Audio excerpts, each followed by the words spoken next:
I like how she uses this for work all the time. So you could have just went, "Hey Mel, can you show me how to use this?" And it would have been done, but your ego would not allow it. Oh no, I did. Don't worry. And she just yelled at me that there's a place to plug in the fucking headset. Romance. Something crazy just happened to me. Guys, hold on. Everybody come here who's not Richard. Do we ask him what it is again? Because I did not like the answer last time. It was very sexual. I think we have to. Do we have to? Yeah, it's important. Rick, you ask him. I don't want to.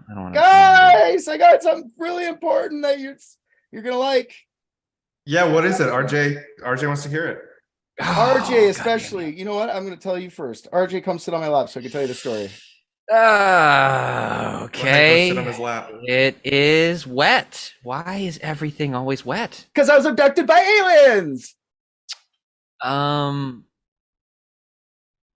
well, I mean, I'm more confused why that justifies the wetness, but go on. Well, first, when they brought me up to the ship, they were like, "Oh, you're the perfect human, so we have to take the perfect human up to space." And I went, "Oh, I'm the perfect human. I didn't think that." And then they lathered me in oils right away.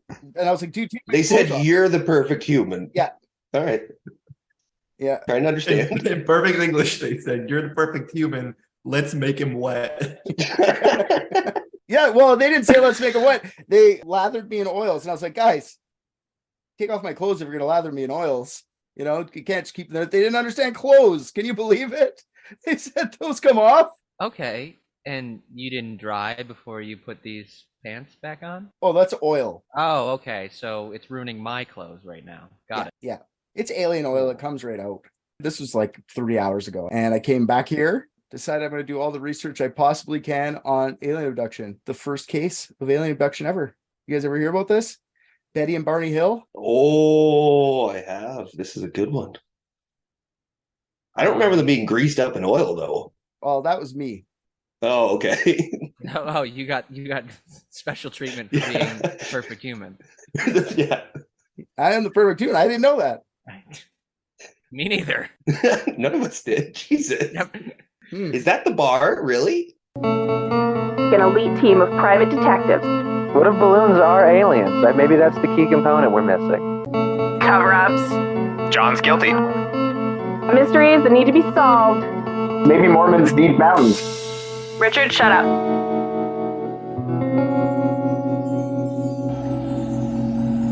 Ask him who he is. A traveler.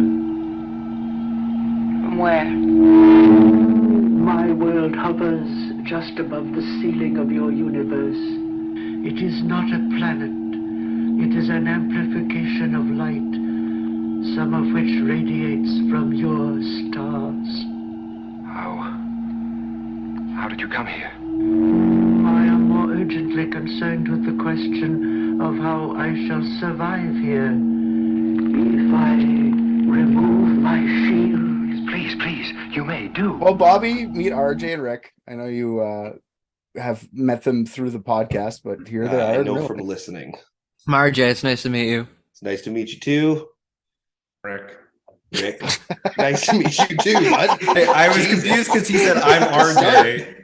I mean, also nice to meet you, but I was holding in the I'm Rick because he just blurted out "I'm RJ." And I was confused by the normal human interaction.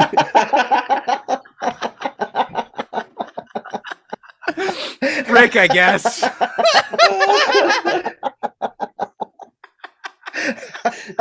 Yeah, I don't know if you've ever listened, but clearly what I say is not edited. This is just how the fuck I am. I get that now. Yeah, I just make myself look bad. I don't know. Oh god, yeah, I'm in a good mood, boys. Great start.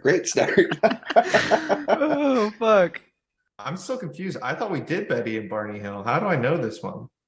It's it's the most famous alien abduction ever. Well, I don't know about that. Well, at least in my world, yours is. Exactly. Considering it's directly affecting me. But how wet were Betty and Barney? Is what I want to know. I'm gonna go with very, and we'll talk about why a little bit later. Aliens are fucking awesome. I in like movies and shit. No. I think in real life they're awesome too. But we don't never seen them. Well, no, we've never Right. seen them, but there is evidence. Okay. I don't know about that. Okay. It's gonna be a fun episode. Yes, it is. I'm still siding with Richard. Ate a ton of fried food and fell asleep watching Outer Limits. Chicken grease covered. No, this case I picked, I wanted to do. It's our season finale, guys. Just so you guys know, it's season 3 done, episode 50. So I was like, I want to do something big, and I haven't done an alien one in a while. So this is like the first documented, widely media sensation of someone getting abducted, the first ever. Like, created all the stereotypes for this, and like I say, widely like reported on. And I mean, like, I'm sure people said they were abducted by shit before this, like angels or some shit like that. You know what I mean? Mm-hmm. But like, this is the first time aliens were like the thing said. After Roswell, the collective consciousness was being like smashed with UFOs. So it was just bound to happen. This urban legend. It's just these guys. These are the ones that I say urban legend, but it could be real. Who the fuck knows? We'll talk about it. You guys tell me. This is the most credible one out of all of them that they say, because these guys aren't fucking crazies, as you'll see. They're not like backwoods hicks. They're like respected members of their community, and they didn't even want people to know about this. They were just trying to get fucking help so they would forget about it or move past it. So this is what makes it crazy. They didn't even want to be. They didn't want popularity from this. They just wanted. They went to a fucking psychiatrist. So before this one, we're just none documented where they actually researched it and like got the people and talked to them and tried to figure out exactly what happened. Okay, yeah. Yes. So media got a hold of it and actually heard their story from it. We'll talk about, but yeah, this is the first widely from the media. I'm sure there were others probably between 1951, I believe, Roswell and this, but like it was probably just like there was some lights in the sky or something, and dummies that live in the backwoods of nowhere didn't realize it was somebody shooting off fireworks or whatever. Exactly. So since 1961, there have been many people claiming they've been abducted by aliens or are now fearful of being abducted by aliens. I'm sorry, are Betty and Barney an interracial couple? They are. Yeah. Get the fuck out. Yeah, we're so progressive. It's actually part of it. Yeah, nowadays alien abduction is actually like people believe it. It's so part of like the mainstream culture that like before I get started on the actual case, I found out you can buy fucking alien abduction insurance. You know what I mean? What? Yeah, you can buy insurance. How much? Yeah. We'll talk about it. So there's a Florida-based company called St. Lawrence Agency, and it's had alien abduction insurance since 1987. Customers can buy this, and they're calling it a gag gift now because you'll see why in a second. This gag gift insurance for $24.95, which is a lifetime premium and includes a $10 million coverage against multi-dimensional joyrides and sarcasm from immediate family members. You can also qualify for double indemnity coverage. If I don't even know how to say that word. If any of the following occur, the aliens insist on conjugal visits. The encounter results in offspring referred to as the missing link. The alien refers to you as a nutritional food source or the other white meat. If you can provide proof of your abduction and return the claim form, you will get paid out. 3 people have been paid out. The problem is it pays out $1 a year for 10 million years. So if you've only had the policy for 3 years, people have called in and been like, I want my policy. Like, yeah, read the fine print, buddy. And they got $5. That's kind of awesome, though. It's kind of funny. It's like a funny, stupid thing to get someone. But I mean, if you can keep that in the family for 10 million years, you'd be rich. Yeah, because 10 million years from now, fucking $10 million is going to be worth so much. Inflation stops now. There's a famous case of alien insurance. This is how I got to it. All 39 people who died in the Heaven's Gate cult had bought more serious $1,000 insurance policy that protected them from alien abduction. The brokerage that sold it to them was called Goodfellow Rebecca Ingram's Pearson, and they after that they had to stop offering alien abduction insurance coverage because 2 days after the cult committed suicide, people were like, we want cash in. They went up to a spaceship because that was like their whole deal. If they committed suicide, they were getting up to the spaceship. So they had to be like, we don't offer that anymore, which is fun that someone told them that and then let them eat poison. If you still want to talk to these guys, they can still offer you other kinds of insurance, though. They still have like protection against turning into a werewolf, covering virgins against immaculate conception, stuff like that. So get in there, Bobby. Jesus Christ. Yeah, is there insurance for the depression I feel about not being a werewolf? Ooh, that's a good question. You're gonna have to call them up. Okay. I wouldn't doubt it at this point. Depends on what you want to pay. There's insurance for everything. How much are you gonna pay Yeah. me? I'll insure you. Hmm. How much is this worth to you, RJ? Hmm. Yeah, so this whole thing started from a couple, like I said earlier, they're named Betty and Barney Hill, 1961. Betty and Barney Hill are considered the first American widely reported instance of alien abduction. I told my wife about this case, and the first thing that she said to me was like, isn't that all like just stereotypical? And I was like, yeah, it for sure is, because that's where the fucking stereotypes come from, is this case. The Hills were respected members of the community. They weren't some back Hills hicks. They were just looking for attention. Quite the opposite. The Hills didn't want anyone to know what had happened. But since they were having so much trouble after the abduction, the couple went and got hypnotic regression therapy, and those sessions were taped. The transcripts of these sessions were printed in a book by John G. Fuller called The Uninterrupted Journey, after the abduction story was mistold in a Boston newspaper the year prior. So it wasn't right away that they released the tapes, but we do have the tapes now to listen to. I read the book. I listened to all the hypnotic tapes, scoured the internet. I did a lot more than I typically do for an episode for this one. So as I tell this story, I'm going to play clips from Betty and Barney's hypnotic sessions so you guys can see what they were having to deal with in their own words. So there's going to be there was a lot of this going on. We go deeper and deeper, deeper asleep, far asleep, deeper and deeper, fully relaxed, all muscles are relaxed, you're comfortable, relaxed. So the audio from the hypnotic sessions is like from their fucking sessions way later. So it's not exactly the story as they told it originally. It gets a little bit changed, but I'm going to go like kind of just throw it in there because it adds color. That's fun. Barney, when you're listening to these, Barney sounds out of it. Like he sounds like he's in a weird trance. Betty just sounds conversational. So apparently they're both hypnotized, but you'll see what I mean when I play a few of these clips. You'll be like, that's really like Barney sounds really fucked up. Let's give a little bit of history on the couple, and then we'll get into this. So Eunice Elizabeth Barrett, better known as Betty, was born on June 28th, 1919 in Newton, New Hampshire.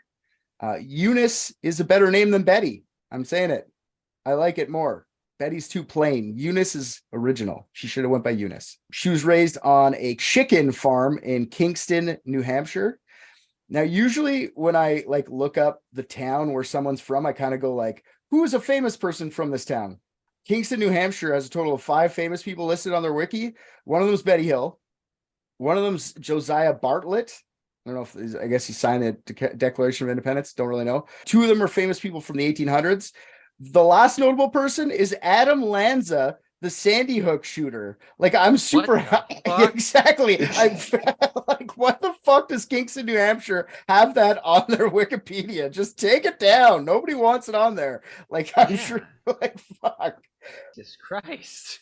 Famous people. We need to really recalculate what the fuck we qualify as famous. Like, I think there should be a separate list that says infamous.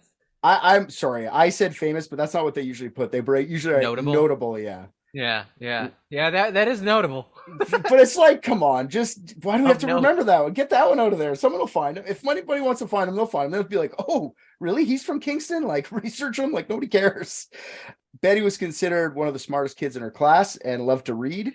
She said that learning to read was the best day of her life because she would never be bored again. Like, she read so much that her mom had to limit her to 1 book a day. This book was 300 pages. It was 1 chapter a day. Okay. 1 book a day is a lot. Maybe not back then. That's all they had. It's about my reading level. So, I mean, you read a book a day or no, 1 chapter. Jesus. Okay, good. I was like, I know you, Bobby. You don't read. No. Lucky to get through 3 pages and remember what the content was. Yeah, her mom was a labor leader in New Hampshire. After Betty's father died at a young age, and his pension was embezzled by the crooked union members, Betty's mom started labor rallies. Betty says her mom was a very progressive lady. She taught Betty that at an early age that skin color didn't matter, and what mattered what was on the inside. So there was a lot of that going on in the 1920s. Inside, like probes and IUDs. Betty was proud of her mom and said that she worked hard in school and excelled just to be a success, so just to make her mom proud. Betty goes to the University of New Hampshire and was a member of the Alpha Kappa Delta Sociology Honor Society. When Betty was in university, there was the first Black woman was enrolled, and lots of people were very upset about that. And there's a famous story where Betty had to keep this girl pumped up to stay in school all the time. The girl wanted to quit because everyone was like, "Go back! You don't deserve to be in this school." And Betty would befriend her and tell her to stay in all the time. Couldn't find her name, but apparently she taught at fucking Harvard after. So good on Betty for pushing her through school, not letting her fucking quit because of racist douchebags. Betty also graduated college, became a social worker, working in the adoption field. Her job was to train foster parents, and she apparently loved her job. Betty wasn't all job, though. She was a human rights activist, a member of the National Association for the Advancement of Colored People, the NAACP, and a founding member of Rockingham County's Community Action. It's like a soup kitchen / homeless shelter kind of thing. Noble woman with a noble profession, noble pastimes, just a very well-respected lady, in my opinion. She was liked in her community. She had many friends, respected in her profession, like I said earlier. So all that overshadowed by her supposed abduction in 1961, which is kind of sad. But she wasn't abducted by herself. She was abducted with her husband, Barney Hill. Barney Hill was born on July 20th, 1922 in Newport News, Virginia. He was a junior. His father was Barney as well. His grandmother was a slave of Ethiopian descent. His grandmother was the daughter of her slave owner, so she got to live in the home of the plantation, which didn't make her popular. But because of this, Barney had many Black and white relatives. Racial integration had been happening slowly in the whole country, but it had been happening to him his whole life. Barney had 2 boys from a previous marriage, Barney the Third, which is funny because it's actually Barney the Third, and Daryl the First, I guess. I don't really know how that works. Do you just call someone the first, or do you have to have a second before you're the first? Can I just? I'm a second, I guess. I'm a third. I think what you kind of asked was, does there have to be 2 so that one can be one? To be the first, though, did you have to be 2 to be the first? You just be the one. It only starts at. If you run a big line and go I just won the race, I'm first place. You call yourself first place, or you just ran? I guess technically, yeah, but Sure, but that's a start and a finish. Technically, you don't know if you're the first or the only until you die. Exactly. If you don't take down the flags, it's still a race for life. Yeah, you took out your IUD, so you can have a second or third, whatever it is, whenever you want.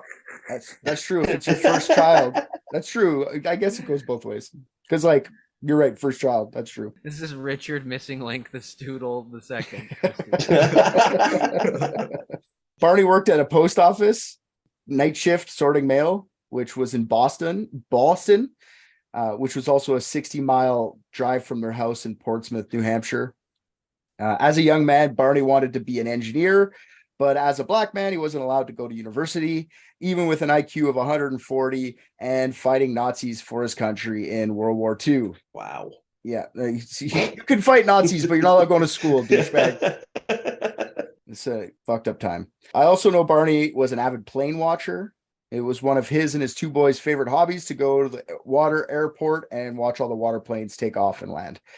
Barney is also described as somewhat of a snappy dresser. They said that a bunch. A snappy dresser, which to me sounds like some sort of veiled racism. I don't know why. It just doesn't sound like, look at this Black dude. He's wearing a suit. Snappy dresser, that Black dude. It doesn't sound, I've never heard, anyways. It just sounds racist. Doesn't sound good. Black people can't dress nice, Richard?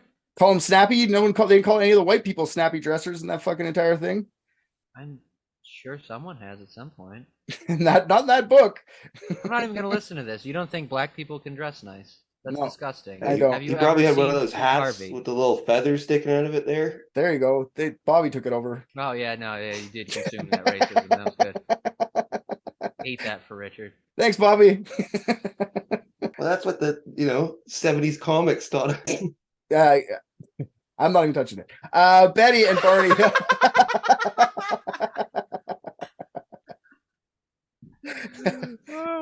Betty and Barney Hill were married in 1960.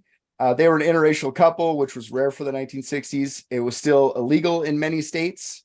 5 years earlier, a 14-year-old boy named Emmett Till was lynched for allegedly flirting with a white woman. That wasn't that long ago. And Barney was smart enough to know that even though Emmett Till was murdered in Mississippi, a southern state, and the northern states were more accepting of black people, he would still be in danger for marrying a white woman. Barney and Betty were fighting to make the U.S. a better place through activism, which good for them. This is before the I Had a Dream speech and everything. Like, this is like, they're pretty early on going with this stuff. On to the abduction. On Saturday, September 16th, 1961, 16 months after the couple had been married, they decided to take a well-deserved holiday. This was a very spontaneous idea brought on by Barney. Barney, just before his night shift on Friday, says that they're going on a holiday when he gets back from work in the morning. So that's Friday night. Banks were closed on Saturday. And by the time he mentioned the holiday, they couldn't make it to the bank. They had about $70 between the pair of them, which I guess goes a lot further in 1971 because they went their plan was to drive north 8 hours to Niagara Falls, spend a night there. The couple were excited to go as they were both in dire need of a holiday. Barney wanted his two sons to go with them, which I kind of find weird because they call it a postponed honeymoon later. It's like, why are you bringing your kids? But anyways, maybe that they changed their mind after, but people love their kids. Is that I'm not bringing my kids on my honeymoon. I love my Come kids. on. You don't want to, I don't blame them. Kids are probably cute, little Daryl the second and Barney the first. They were like adult kids at this point. They were like 20 and 22 at this point. They were like older. Adorable. On the first leg of the trip, Barney takes a few naps while Betty goes into the store to get like provisions because they were like, we don't have lots of money. Let's just get like snacks for the road. I have a question regarding that. How did that work when women weren't allowed to drive? He would drive. She would park in the parking lot. She would go into the grocery store. He would take a 20-minute nap. Okay. All right. Yeah. And then she would come back out, pack up the car, and he would drive off again. She'd wake him up. I thought maybe he would just find like a particularly straight road and then. I have a question. This is actually a serious question. So a black man could drive, but a white woman couldn't drive back in 1961 in America? I'm serious. Oh, I mean, no, I mean, I'm just kidding. I hate old times. They're horrible for lots of reasons, but there is for sure a hierarchy. Yeah. Like, I mean, it totally depends because there's like man shit and woman shit. And then there's white people shit and black people shit. At least there used to be more aggressively, but I mean, we're kidding ourselves to say racism doesn't still fucking exist. Oh, for sure. I live in fucking Alabama of the fucking Canada. Yeah, I mean, it's I mean, if you think about it, like, you know what I mean? Like, I'm sure that they would not scoff at a black man doing, like a traditionally male, occupation or something as much as they would as a woman. Like somebody might be like a black doctor, but I mean, I don't know that would blow their fucking mind more than a woman doctor. You know what I mean? Yeah, for sure.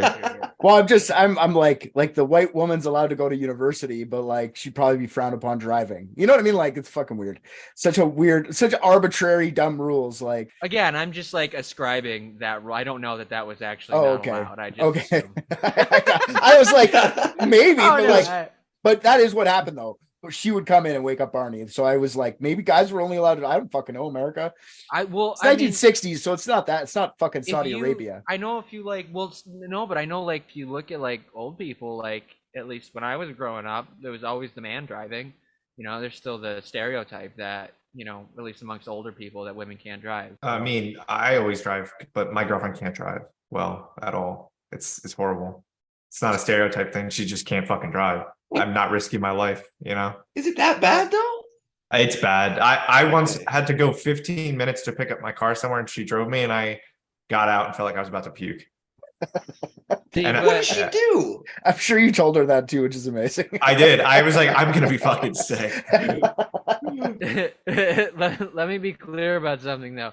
There is even more so than your girlfriend. Nobody drives worse than half of the male comedians I've met and been strapped in the car with for way too long. That's very true. I believe the that number too. of times my asshole was sore after clenching for 2 hours to go to like Scranton, PA. That to do what? Like 10 minutes and bomb and make $6? I almost die twice. That evening, they get to Niagara Falls. They have a great night. They go sightseeing. They do all the Niagara Fallsy stuff. Cool. The next morning, they head to Montreal for a night. That's their plan. Montreal is only about 4 hours from there, I believe. Then the next night, they're going to head back to New Hampshire. That would have been their trip. So the trip to Montreal back to Portsmouth, New Hampshire is about a 5-hour drive, which they started about 9 p.m. on September 9th, 1961. They crossed the border at about 10 and stopped at a restaurant for a quick eat before heading home. Barney says that the restaurant was pretty dead with only a few people there. He said that there was a dark-skinned girl that worked there as a waitress, and she was rude to him. He also suspected that everyone in that restaurant was staring at him and Betty, being an interracial couple. Betty, on the other hand, she kept saying, "You're acting crazy. No one's looking at us. Just have your fucking pie and let's go. Like, relax." And Barney wanted the fuck out of there as soon as possible. So to help him in this case of getting out of there quickly, on the radio, they had heard that there was a hurricane that was probably going to cut through New Hampshire in the morning. Barney used this as an excuse to like, let's get on the highway as soon as possible. I don't want to hit that hurricane. Okay. I legit, like, they both are arguing, like, this whole episode, they're going to both be arguing in the car. I think the real reason they were trying to head back quickly and not just get a hotel for the night was because they ran out of money. They had like $70 and they went to Niagara Falls and like they had slept in place. Like, you know what I mean? They probably had no money left. Well, are you also familiar with sundown laws? No. Huge thing over here. And they existed everywhere. Doesn't matter, like, because it was county based. It wasn't like state or anything based. But it was basically unspoken rules or very spoken rules that black people were not allowed in certain like counties, cities, towns after sundown. It was kind of like a promise that we would fuck you up, like, is what those people would say. That's unfortunate. So Hughes probably had that on his mind too, honestly. Mm-hmm. He probably was like, I don't know where I am right now. Like, I'm driving through a weird part of the States. Maybe there's a fucking sundown law. Like, he was very aware of it. Betty was less aware of it because she was white. Like, you know what I mean? So she probably felt less in danger all the time than he did. But, and you got to remember, Barney's fucking sleep deprived. I was going to say, he's been driving for a very long time at this point. Well, no, he drove up there. They had their little holiday, but he didn't get much sleep through the holiday. They're coming back at this point now. Yeah, now they're going to beeline it all the way down. For sure. They spent the whole day in Montreal. So he just drove, instead of just staying overnight, he's like, fuck it, I work night shift. I'm used to this. Let's go. Yeah. They said it's a really nice drive. There had only been like 2 people on the highway that night. They were taking kind of side roads and back roads to kind of see the nice nature of it, even though it was nighttime. When they get about 2.5 to 3 hours away from their house, just south of Lancaster, New Hampshire, on Route 3, which runs through the White Mountains, Betty claimed to have observed a bright light in the sky. At first, she thought it was a meteor, but some light streamed up away from the Earth. So the meteor, she thought it was a meteor, but it was going up. When the light stopped abruptly in the sky, Betty started to get intrigued. Barney blows her off almost the entire time. He's like, "You're just seeing a star, Betty. Chill out." Barney starts to pay more attention to the light after Betty was insistent that they stop to take a look at the light. So he's like, fine, I'll take a fucking look. She kept saying it was a meteor. He was insistent that this was a satellite after he looked at it. Then Betty said, "Barney, if you think that's a satellite," this is a quote, "Barney, if you think that's a satellite or a star, you're being completely ridiculous." So Betty was described as a boring lady by a lot of people. Oh, fuck. She was very bore, just a bore, even Barney. And for her to get so excited by this is what got Barney's ears perked up. He's like, why the fuck? Like, you just sits there. You know what I mean? Now she's talking. What the fuck? That's brutal. So it was enough. It was enough to convince him to like kind of stop and take a break. She's annoying him. Okay, here's Barney describing how annoying Betty was. I think I will get a good look at this, because Betty was very annoying. She was annoying by telling me, look, and I can't look. I have to drive the car. She was being annoying. She kept telling him, like, look, and he's like, I gotta drive. Damn, woman. Stop talking to me. Yeah. I am operating the motor vehicle. Did she ever hear this recording? Oh yeah. This is them under hypnosis, so they like get a little bit of like freedom to say kind of more what they want. You know what I mean? He's like, I was not inhibited by my normal brain pattern. I just talked. You know what I mean? I'm sorry. I wasn't trying to offend. I'm just trying to get it out of me. It's still a fight. Oh, for sure. It's gonna happen after that. They're fighting the whole time, guaranteed. So they both agree to stop. Barney's probably annoyed. Fine, I'll fucking stop. So he wants to take a look through their binoculars. He's got binoculars because they were going out to Niagara Falls. Probably a good thing to have. And to take a second to walk their wiener dog, Delsey. This is the second time wiener dogs have come up in our episodes. I just want to point out Shannon Bogle. That chick loved wiener dogs too. Barney pulled off at a picnic rest stop area just south of Twin Mountain. Barney wanted to make this stop quick. Could have been because of the, what did you call that? The get the fuck out areas. What did you call that again? So, like sundown towns. Sundown, yeah. So maybe it's that. But I heard it was because he was scared of bears attacking him. So he was like, let's go. Bears are going to get us. So scared of bears, in fact, that as soon as they parked the car, he got out and went straight to the trunk to get his gun. I love World War II vets. Always ready to kill a bear and a Nazi. You know what I mean? Just fucking ready. Is that how your grandfather died? Yeah. I thought he was a bear. Hail. That's one thing that bears and Nazis have in common. Their love of Hitler. They both hate Jews. What? Oh, goddamn. In an interrupted journey, Barney gets out. It says that Barney gets out his tire iron to protect himself, but that was later found out to be an on-purpose lie for the book because Barney was a black man and he crossed the border into Canada with a gun in his trunk, like super illegal. And they didn't want to like broadcast that. If you read Uninterrupted Journey, it says tire iron, but it's a fucking gun. He got a gun. Book came out in 1966, so it was still fucking very scary for. I wouldn't be advertising that. Do we know what type of gun this was? I believe it was just a handgun, like a 22 caliber handgun. Oh, okay, yeah. The only reason I know it was a gun is because I listened to all the audio tapes and he says gun in it. Betty pulled out Barney's binoculars to take a look, and she said she saw an odd-shaped craft flashing multicolored light as it flew across the moon. As the craft moved, it was rotating. Nothing like she had ever seen before. Barney looks through the binoculars and says what he observed must be a commercial airliner traveling towards Vermont from Montreal. It's a fucking plane, Betty. Shut the fuck up, Betty. God, you're so annoying. And this is Barney. Barney, that is not. I drive, and Betty is still looking, and she says, Barney, that is not a plane. It is still following us. And I stop. And I look and I see it is still out there, off in the distance. So Barney takes another look. Barney says it's an illusion. He tells her it's an illusion. The light must be flickering from some other source that they didn't see. It didn't stop. It's just the way the light is now. Betty claimed it must be a flying saucer. 5 years prior to this, Betty's sister had said that she'd seen a flying saucer, and this was the most logical explanation that Betty could come up with from what they were seeing. The light seemed to zigzag through the sky. Barney was willing to accept that it wasn't normal aircraft after he saw the zigzagging, but reassured Betty that everything was going to be okay. As Barney said this to her, the light seemed to change direction and come toward the couple. Barney went back to his logical explanations and said that the craft was probably just a puddle jumper that was following some hunters and that Betty should just let it go.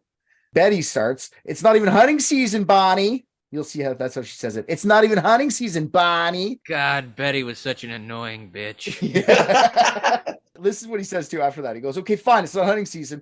It's probably some military craft that was messing with them in the middle of the night. These fucking guys are swooping down at us from their military craft. These assholes." Betty gathers Delsey. Barney puts his gun away and they head back onto the road. They drive slowly as the light moved closer and closer to them. The Hills just wanted to see what the object could be, so they were going like about 30 miles an hour. Barney was finally ready to accept that this flying object wasn't something he could easily explain. About half hour into their drive, they were watching the object, and it rapidly descended above their 1957 Chevrolet Bel Air, causing Barney to stop in the middle of the highway. A huge yet silent craft hovered above them approximately 80 to 100 feet. Why do you want to hear a jet? Because Betty is making me mad. She is making me angry because she is saying, look at that. It's strange. It's not a plane. Look at it. And I keep thinking it's got to be. And I want to hear a hum. I want to hear a motor. Sorry, Barney, not hearing it. It's silent, pal. I keep thinking, Betty, what the fuck do you know about planes? That's what I was waiting for. Just like a complete... He's a polite gentleman. God, I hate Betty. Help. This is really me in here.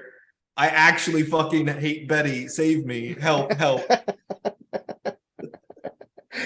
So Barney describes it looking like a pancake. Did you see wings? Looks like a big pancake with windows and rows of windows and lights of not light, just one huge light. And rows of windows like a commercial plane? Rows of windows. They're not like a commercial plane because they curve around to the size of this pancake. And I say, my God, no. I have to shake my head. I got to, it can't be true. This isn't there. So yeah, that's Barney's described as a pancake, a couple other things. Such a huge pancake that it took up their entire field of view in the windshield. A terrified Barney stops the car right in the middle of the highway as the craft hovered in front of them. This can't be real. I'm just hallucinating from rage because Betty keeps talking. Did you know there's a restaurant in Niagara Falls called the Flying Saucer that looks like a flying saucer? Not a shock. Really? No. It's that Skylon Tower, right? No. Like it's an actual restaurant that is outfitted to look like a flying saucer. Where is it? Also in Roswell, the McDonald's there looks like a flying saucer. It's like completely shaped. Yeah, I was just wondering if they got all fucked up and they were sitting there looking at the flying saucer restaurant. It's like, oh, fuck, it's coming right for us. They're on holiday. Maybe they're all fucked on drugs. Who knows? I don't know. Here's a terrified Barney stops the car right in the middle of the highway as the craft hovered in front of them. I try to maintain control so Betty cannot tell I am scared. God, I'm scared. It's all right. You can go right on, experience it. It will not hurt you now. I got to get my gun.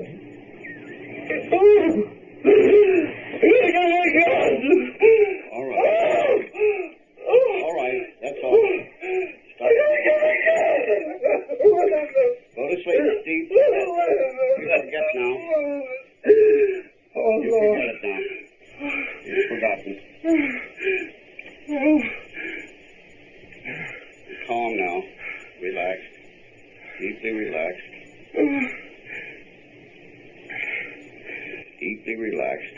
You will not have to make any outcry. But you can remember it now. Keep remembering. You feel you have to get your gun. This is going to harm you, you felt. I opened the trunk of my car. Did I get it? Did I get back in the car? All right, just keep reasonably calm. Then I put it in my coat. And then I get out with the binoculars. And it is there.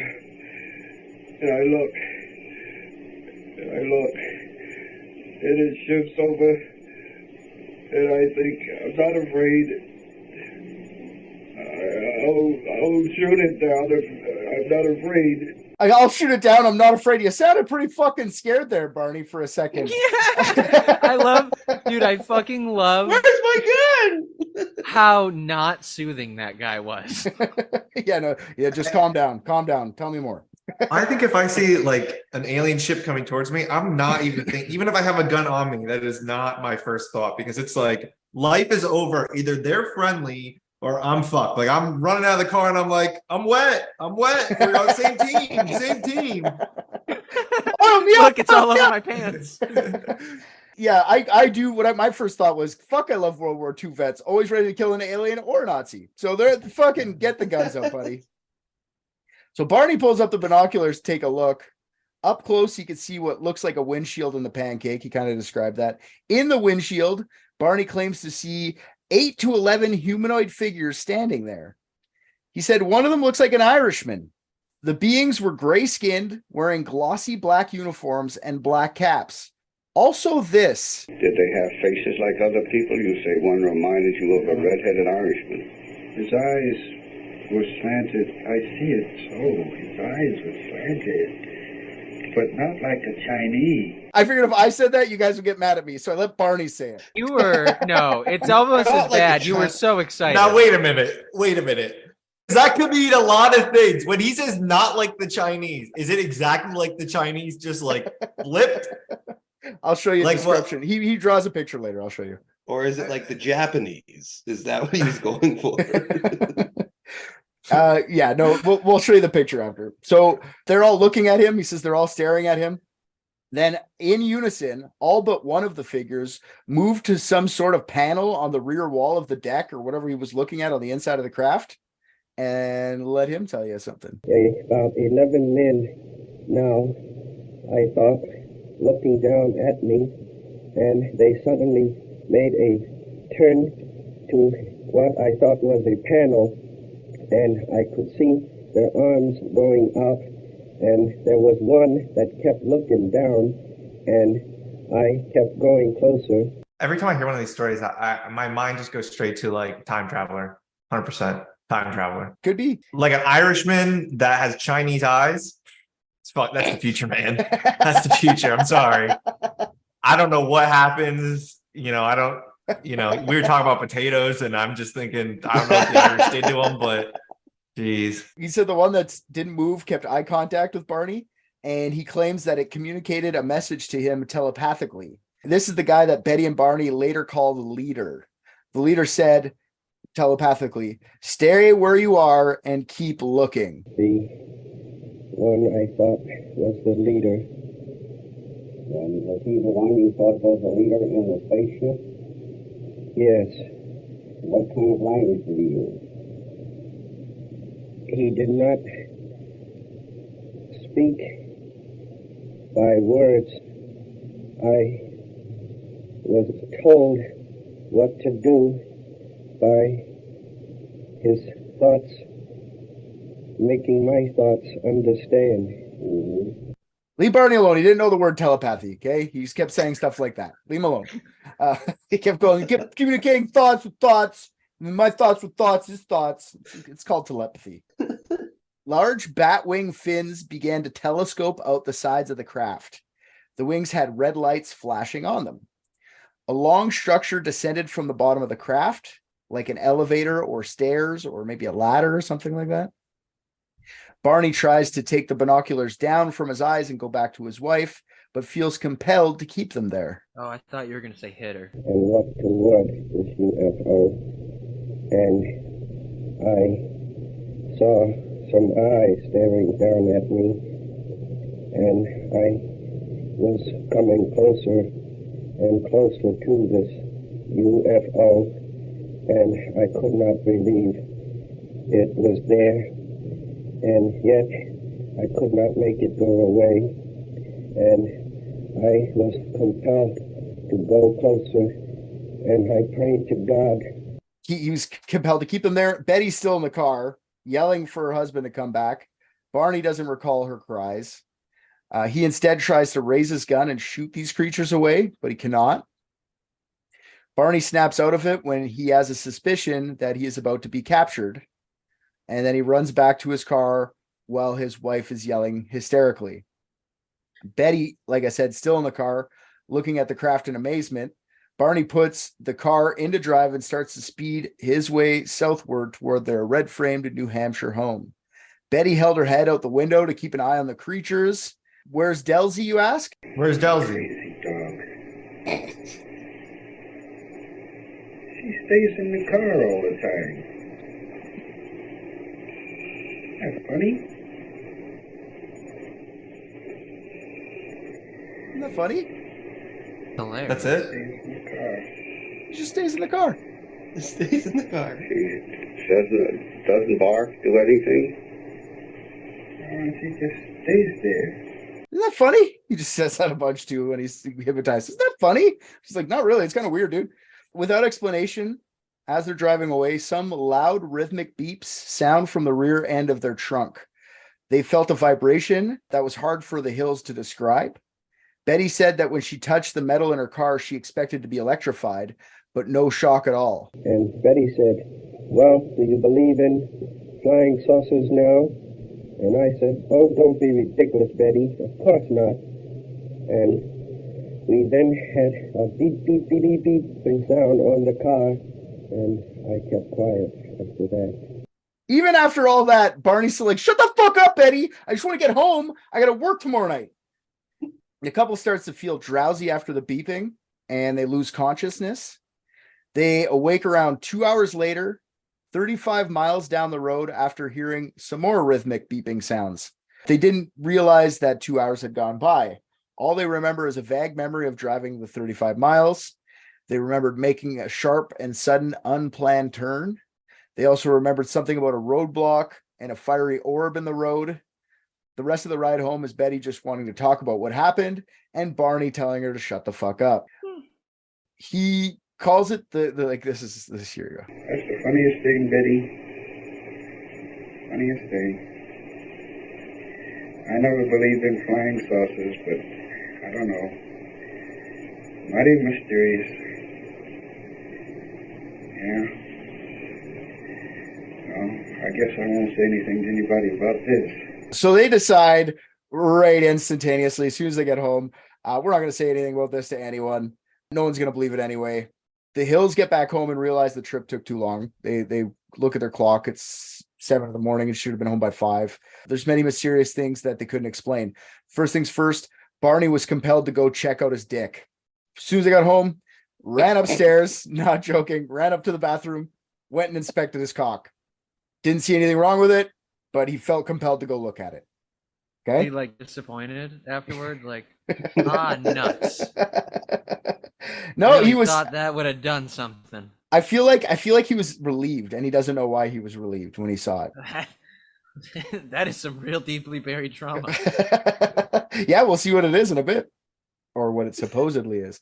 Betty's dress, secondly, had been ripped down the seam of the zipper, ripped down the hem, and the lining was ripped as well. And she said it had pink powder all over it. The pink powder was never recovered, but she claims it was there. She washed the dress before anybody decided, hey, maybe we should take samples of this. Barney's favorite shoes were all scuffed up. Being a snappy dresser, Barney was reported as being very pissed about his shoes being all scuffed up. The strap for the binocular had been ripped. Neither of them remember ripping it. And their watches were both dead, never to work again.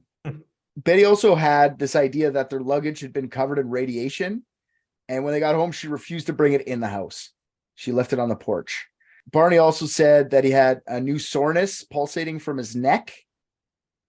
There's also about a dozen strange metallic circular marks on the trunk of their car, each about the size of a silver dollar, or a toonie, I guess, for us Canadians. Betty told her flying saucer sister, Janet Miller, about her experience. Betty's sister had seen 2 UFOs in the past couple of years, and Betty knew that she would understand. So they weren't telling anyone, they'll just tell Betty's sister. When Betty tells Janet the story, and she was worried about that her and Barney had been like exposed to radiation or something. So she wanted to figure out a way to test her car for radiation. And Betty's sister gave her the number to actually her neighbor, who was a physicist. And she said that if you talk to this guy, maybe he has some sort of test you could do at home to see if there's any radiation. Now Betty's told her sister. Now Betty tells the physicist because she's scared of the radiation.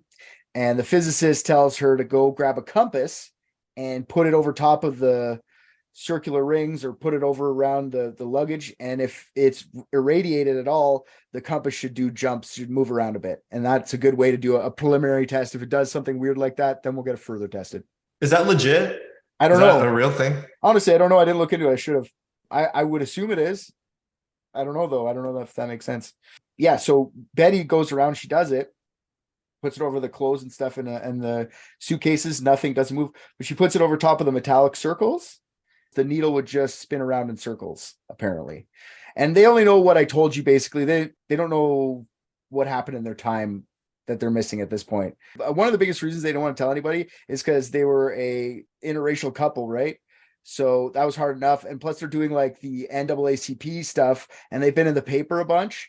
So they didn't want to discredit their name for like, if they go like Betty and Barney Hill, activist / alien abductee, you know what I mean? They didn't want to like take away from their name. So that was one of the big things they were trying to avoid by saying it. One of the friends they did tell, though, suggested that they call the nearby airbase and let them know just to be on the safe side. Barney just wanted the whole experience behind him. Betty went against Barney's wishes and decided to tell the Air Force about what had happened because of the luggage and the metal rings. She didn't want to get radiation poisoning. This is what she claims. So she calls Peace Air Force Base on September 21st, 2 days after the event. She told the most basic version of the story to the officer who took her call, and that officer promised to get back to her. The next day, Major Paul Henderson reaches out to the Hills to schedule them for a more detailed statement. So Major Henderson worked for Project Blue Book, which was the military's official code name for the study of the UFO phenomenon between the years 1951 and 1969. And they were doing all sorts of research into all the UFOs that had been seen. This is their official one. There's lots of records of this. Betty and Barney Hill's accounts in there and everything. Betty and Barney didn't want to tell the major all the details because they didn't want to sound crazy. Barney didn't want to tell anyone, but Betty wouldn't shut the fuck up about the humanoids, UFO, or the radiation. So they agreed to the meeting to calm Betty down. The report from Project Blue Book was released September 26th, and it basically says that the Hills had simply seen Jupiter in the sky. What? That's what the whole Project Blue Book's report says. The Hills are crazy. They saw Jupiter. Okay. Even though when they were interviewed, the major separated them and got them to draw what they had seen in separate rooms so they wouldn't be able to like look off each other. And they both drew a very similar disc-shaped craft. Dick shape? Disc. This is a really weird way to say dick, but go on. He's in one room and I went in another. What did you do with pictures? I think they found in the drawer. I'm not sure. Bring them into the bookstore? We'll see if I can find it. Because his drawing and my drawing are just exactly the same. The pictures they drew in the separate rooms are in an interrupted journey in the middle. I just want to know more about this fucking dog. I mean, listen. Sounds like new dog parent stuff. Yeah, I'm looking at a picture of this dog. Nowhere is it mentioned this dog is pregnant. If this dog is not pregnant, I don't know what the fuck they were feeding it. There's the face that Barney was talking about. That's what he said it looked like. Holy shit, that's a Ninja Turtle. Go back up. See, I was gonna say like Spider-Man moonlighting as a cabbie. That's definitely an Irishman right there. Holy fuck. Well, he doesn't want anyone to know he's Spider-Man, so he's like, "Well, top of the evening to you. I'm a cab driver who's totally not Spider-Man." Okay, this is the so two drawings. actually, if you think about it, his description is like Robert De Niro, of like the eyes, but not quite the Chinese eyes. He said he kind of looks Irish. He was in The Irishman. Oh, okay. That all checks out then. Yeah. That's everyone knows. That's how you describe Robert De Niro. As an Irishman. Well, he was ahead of his time. I mean, that's true. Plus, he had fucking Betty talking in his ear nonstop. That's true too. The guy a prey. So this is Betty's drawing, and then this is Barney's drawing. Sure, why not?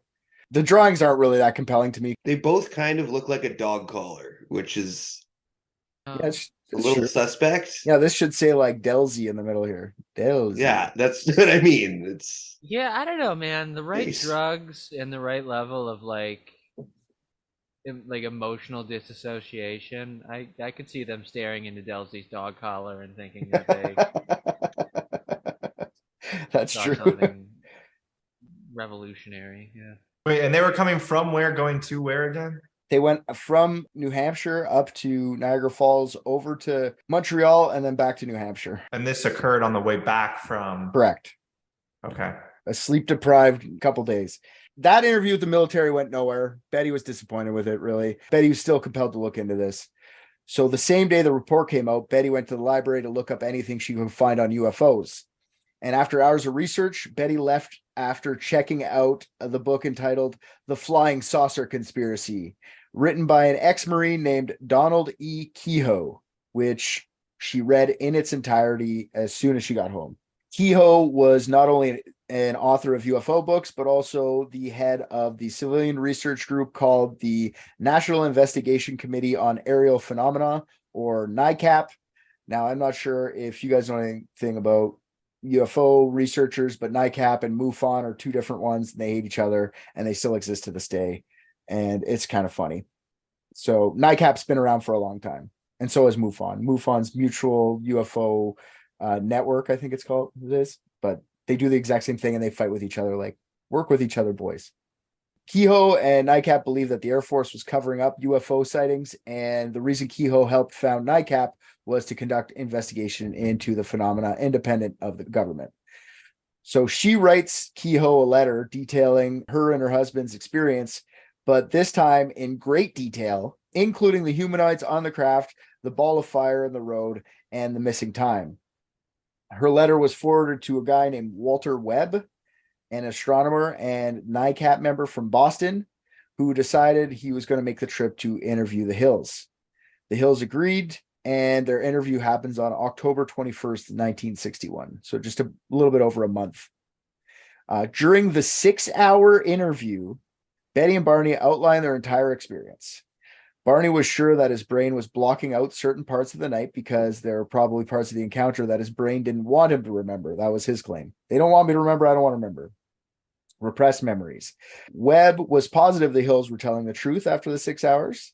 Webb says that the stories were basically the same, minus, and I quote, some minor uncertainties and technicalities that must be tolerated in any such observations where human judgment is involved, i.e. exact time and length of visibility, apparent sizes of objects and occupants, distance and height of the object, etc. So the next few weeks and month after the encounter were weird. First of all, Barney started to develop what looked like genital warts around his penis in a perfect circle. I think there were 21 of them. Why do we have a count? I don't know, but there was there. So if I have to read it, you have to know it.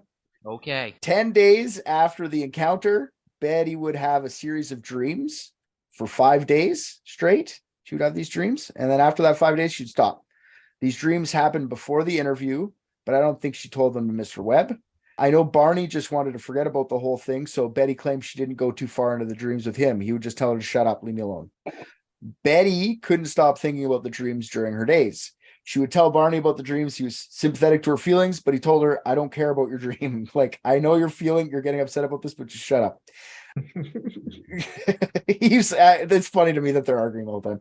I'm thinking they're arguing about whether to not to tell anyone about their encounter, and after they have a blowout about the dreams, Betty didn't mention them to Barney anymore. So that's my guess. They like fucking scrapped it out. I wish there were more recordings. I wish it was like a fucking Nixon tape thing. Where Yeah, we just kept finding more.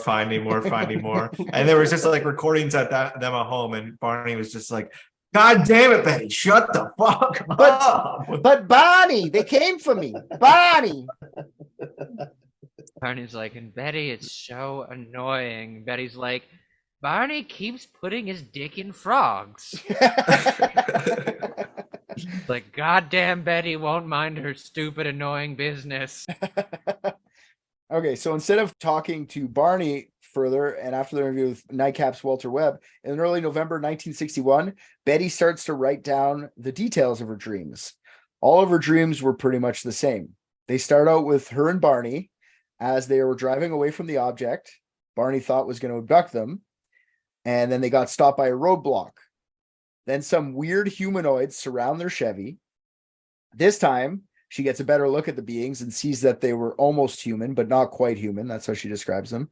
They were gray-skinned, just like Barney had described, with black hair. They were all smaller than average height, 5 foot to 5'4", which to me, that's not that crazy. Like, I'm 5'7", okay? I've been to a Stoodle family reunion. I'm fucking Godzilla there. You know what I mean? Like, I've seen some short people in my day. It's not You're Godzilla at 5'7"? Compared to my fucking dad's side of the family. Oh yeah, they're fucking midgets, man. They're small. I don't think I would have ever guessed that you were 5'7". Like if we were to meet in person, I think I would have just assumed you were as tall, if not taller than me. No, I'm a small boy. I'm a little boy. Oh, see, now I had the same feeling, or I actually had kind of a different feeling. I always thought Richard was either crazy tall or crazy short. Not like 5'7". That's like, I don't know. The average short. Robert Downey Jr. is 5'7". Yeah, see, if I'm taller than Iron Man, it just ruins it for me. If I ever met him in person, And how tall are you, Rick? I'm 5'11". Yeah, that's what I thought. It was gonna be like up there. I was going with 6, so 5'11's close. Yeah. Were you? Yeah, I mean, I'm 6 foot on Tinder. I'm 5'9" with shoes on. Okay. So yeah, she also described them. She said they all had prominent noses and blue lips, but she got a better look than Barney did. She noticed that they were wearing blue uniforms. Barney said black, with hats that look like cadet hats. And as the blue-lipped beings surrounded their car, Betty said she began to lose consciousness, but struggled to stay awake. There's a couple of men behind me, and then there's Barney, and there's a man on each side of him, and my eyes are open. My body's still asleep. He's walking and he's asleep. She said she struggled to stay awake. When she came to, she realized she was being forced to walk in the forest by the small gray men. Barney was with a few other little men walking behind her. She said Barney looked like he was sleepwalking or in a trance or something like that.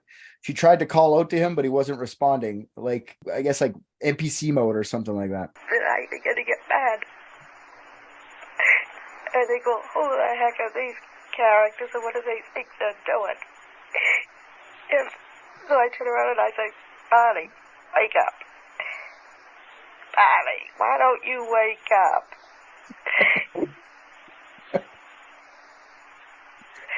He doesn't pay any attention. And then the man who's walking beside me here says, oh, is his name Barney?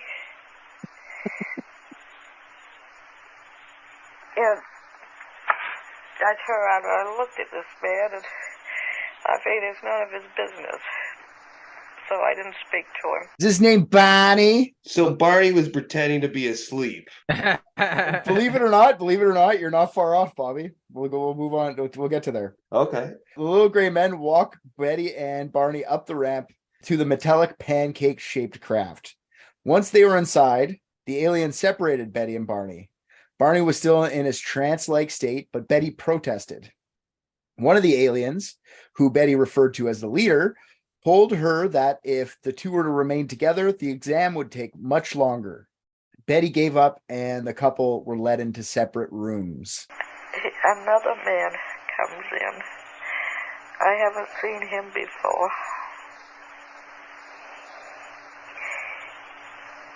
I think he's a doctor. Another alien, who Betty calls the doctor right there, or the examiner at certain points during this, laid her down on the examination table, which she said she was too short for.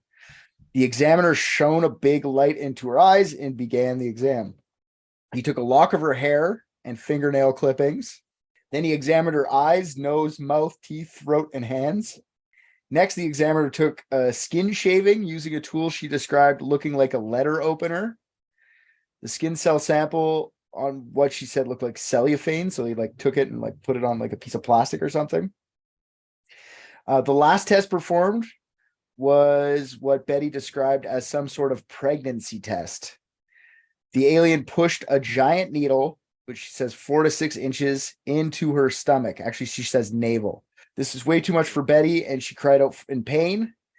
The leader, seeing the pain she was in, waved his hand over her eyes, and just like that, Betty was in no more pain. Whenever I'm playing these clips is way after, like years after when they're under hypnosis. So. And the examiner has a long needle in his hand,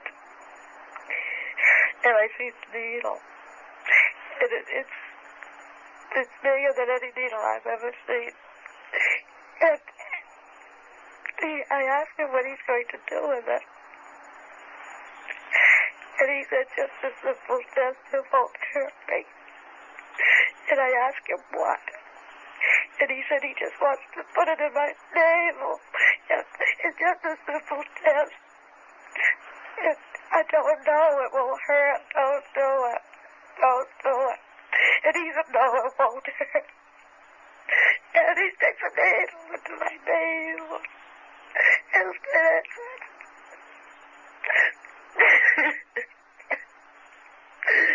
I'm crying, and I tell him it's hurting, take it out. And then the leader, he goes over and he puts his hand, runs his hand in front of my eyes. And he says, I'll be all right. I won't feel it.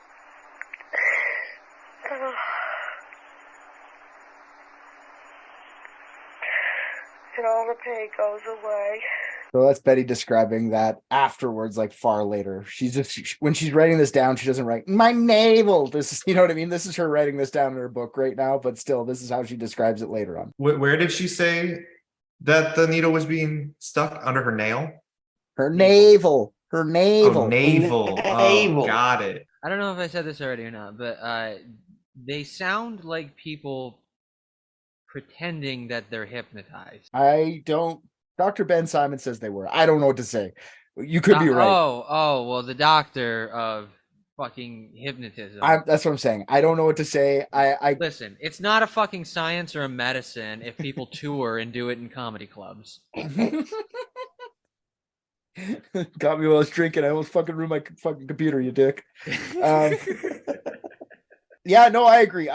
We'll talk about hypnotism a lot later. It's just like, this is written before she was hypnotized. She wrote all this shit down prior to that.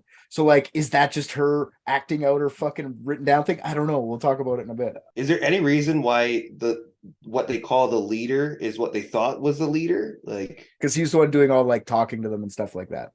Everybody else was kind of like a drone around them, except for the doctor and the leader, the two that interacted with them. Everybody else kind of just like did their thing. Maybe he was just a translator, though. He's the only one that could speak telepathically. Could be, yeah. That's just what she ended up calling him. It could be just the one guy who had that talent. You're right, yeah. I just didn't know if he was like wearing like a nice suit compared to the rest of them, and taking charge of the whole situation. He weirdly Stop calling me your leader. I'm your dealer. I'm just going to sidetrack for 1 second. Right after this intense part in the hypnosis, Dr. Simon asks something I think maybe needed to be asked. I don't know. Did they make any sexual advances to you? No. They didn't. No. I asked the leader, I said, why did they stick the needle in my navel? And he said it was a pregnancy test. And I said, well, I don't know what they expected, but that was no pregnancy test here. She just ignores his fucking, he's trying to like, did you get probed? And then or whatever the fuck he was thinking, she just goes, my navel. Like she was still in the navel mode. So why would you ask that then, you fucking weirdo? Yeah, he's a fucking freak. Because you're not a doctor. Who did he interview first? Betty or Barney? He did. Well, I mean, yeah, if he fucked a frog, maybe he's like, did you get fucked by a frog? That's true. Maybe he was like trying to figure out where the fucking words came from. You're not wrong. I mean, that's definitely. I mean, not the way to ask questions because you're basically just like implanting things that aren't there. But that is an option though. Maybe they just got like drugged by a crazy sex cult that is really into blue freeze pops or something. Hey man, blue lips, just dark light makes you look gray. I don't know. You're right. So the examiner leaves the room, and Betty was left alone with the leader. So she starts up a conversation. Betty wanted proof. That's what she says to him. I want proof that this event happened. She's going to be made fun of otherwise. No one's going to believe me, so I need some proof. She picks up a book that's in the room, and it's full of strange symbols. The leader said, do you like the book? And if you like the book, you could take it back with you as proof. I put my hand on the book and I said, could I have this?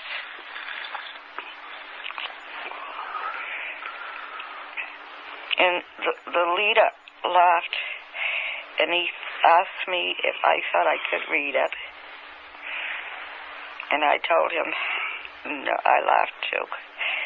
I said, no. But I wasn't taking it to read. That this was going to be my proof that this had happened. I do love this because a lot in Betty's hypnotist session, the aliens making fun of her. You think you could read that, you little human? I wasn't making fun of her because it was a human. It's because she was a woman. You think you can read that? Now I'm going to give it to Barney. Even the advanced beings from a different galaxy are sexist. Yeah. Nice. Of course they are. Jesus. Then she asked the leader where he came from, and he pulls out a map of the stars. She describes it as like somehow 3D, but on one screen. I don't know. It kind of sounds like a holograph the way she describes it. Just she didn't really have a way to describe it. So she's like, it's on a screen. It's out there, but it's on the screen. I don't really know. She says like, where are you from? And he's like, he pulls out the map, and then she points at the stars. He goes, where are you? And she goes, I don't know about the stars. She goes, then why would I tell you where I'm from? You won't even understand. Like, he just makes fun of her hardcore, the alien. She's like, you won't even understand anyway, stupid. Maybe that's why the doctor asked, because like he knew all that, and he just really thought they were trying to fuck her because of how hard they were negging her. She says navel one more time. I swear to God. They're even annoyed by her. All right, so Betty was brought back to the corridor toward the outside of the craft. Betty and Barney were reunited, and when they were, the aliens were in some sort of argument. The argument was not in English. It sounded like some sort of mumbling language. So they're talking amongst themselves. When the leader returned to Betty, he told her that the others didn't want her or Barney to remember any of what had just happened, so she was not allowed to take the book back with her. Shocker. The leader comes over and takes my book.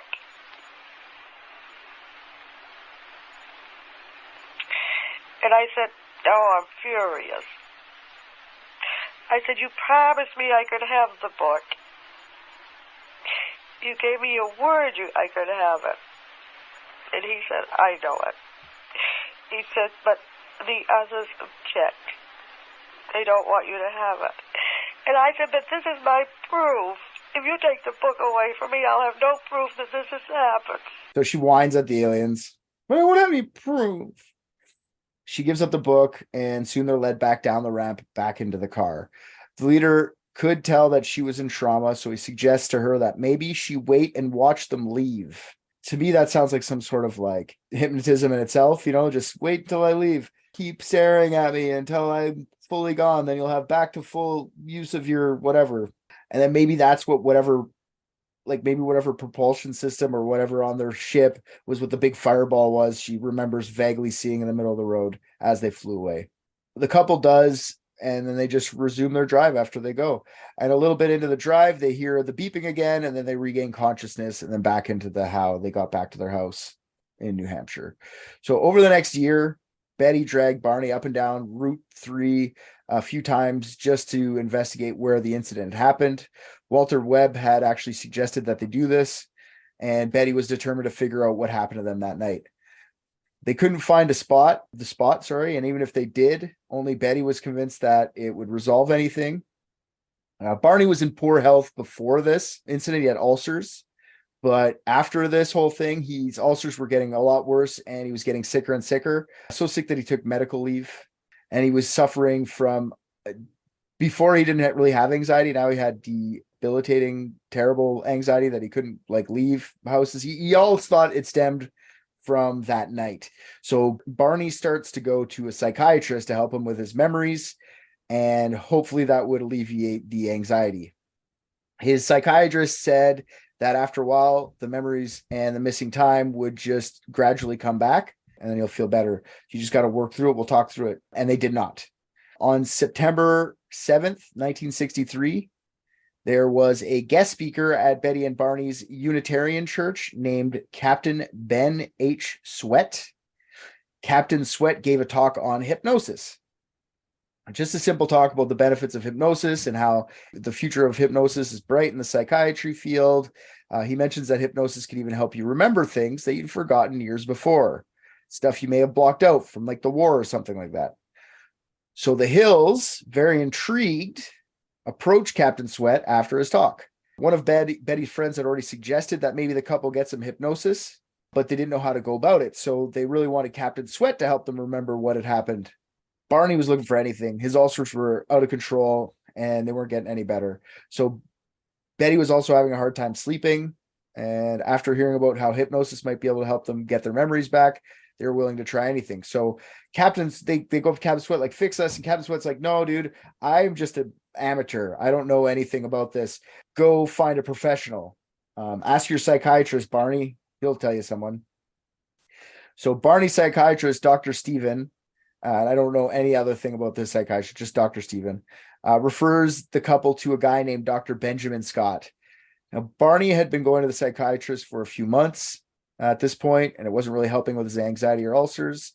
Dr. Benjamin Scott was a well-renowned psychiatrist with many bouts of hypnosis sessions with amnesia victims from World War II. He would help them bring out their memories from trauma caused by the war and help them through it. After the war was done, Dr. Simon opened up his own psychiatric practice, doing everything from therapy to hypnosis. Betty looked him up before the first meeting, asked a bunch of her colleagues from the university, and he had a good reputation in the field. Dr. Simon worked in Boston, and the Hills have their first meeting with him on December 14th, 1963. Dr. Simon dismisses their claims that they were abducted by some little gray men, but thought that they genuinely believed it. So he was intrigued and he wanted to see where this was going to go. He explains that hypnosis, how it works, what the costs were going to be for psychiatry sessions, and how they're going to have to work the thing out. And it was, Betty and Barney made enough money, but like they just made a modest living. It's cost a lot. It's going to be hard for them to have to drive to Boston all the time, 60-mile drive every day or every week. But after getting their treatment plan and meeting the doctor themselves, they decided to go ahead with the treatment. Their first hypnosis session was set for January 4th, 1964, and these sessions lasted until their final session on June 27th, 1964. The first few sessions were just to bring Betty and Barney into a trance to show them how the process would work and what they would feel like. They were almost practice sessions, I guess, but it would keep them in a weird, like they would be in that mode. So like, you know, that stereotype where it's like, I'll snap my fingers and you're back in it. Like he would get them to that point. So it would be easier for him to get them into trance the next time they come in, I guess. If that makes sense. Speed up the process for later. The hypnosis sessions would consist of them feeling like they went to sleep.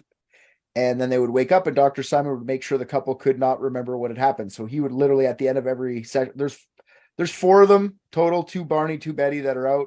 I listen, they're like an hour long each. I listen to all of them. And literally at the end of all of them, he tells them, don't remember. And they start remembering themselves after, I guess, when he shows them the recording after, because that's what he does. He'll play the recording to them when they feel more comfortable, I guess. And all the transcripts for these are in an interrupted journey.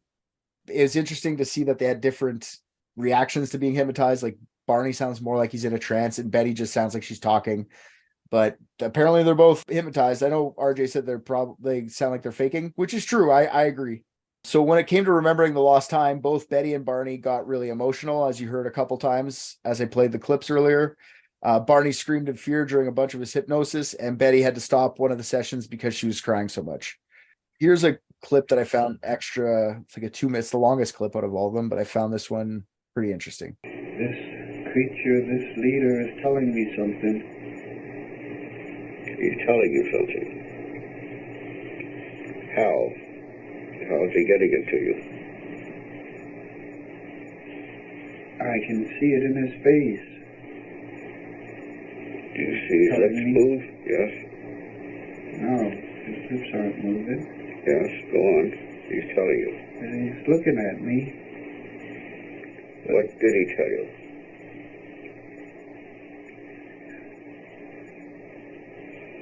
stay there and keep looking. Just keep looking and stay there. And just keep looking. Just keep looking. Could you hear him tell you? Oh, I gotta pull these binoculars away from my eyes. Because if I don't, I'll just keep staying there. Could you hear him tell you this? Oh, no, he didn't say it. You felt he said it. I know. You know he Just said it. there, yeah. Just stay there, he's saying to me. It's All right. pounding in my head. Just All don't right. pull the binoculars away. God, give me strength. All right. All Pull right. them down. Run!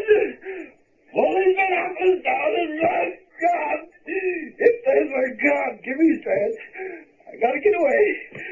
Oh, Betty! All right. We gotta get away, Betty! All right. Calm down. Calm down. I'm driving. I Calm gotta down. get away. How could you be sure he was telling you this?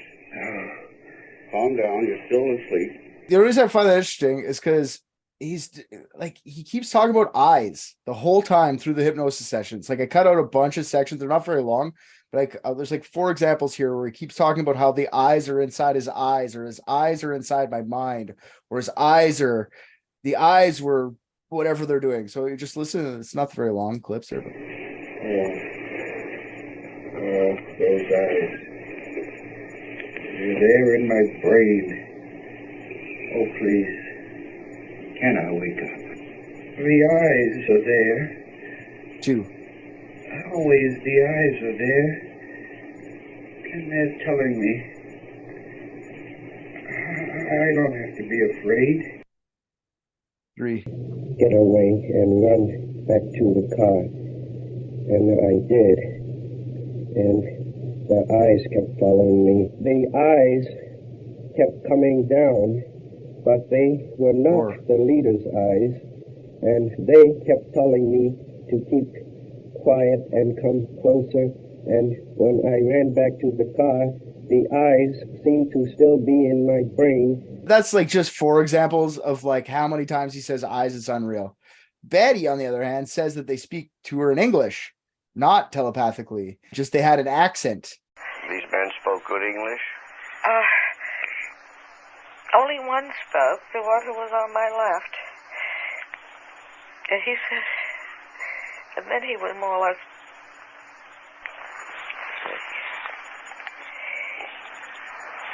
he had an accent.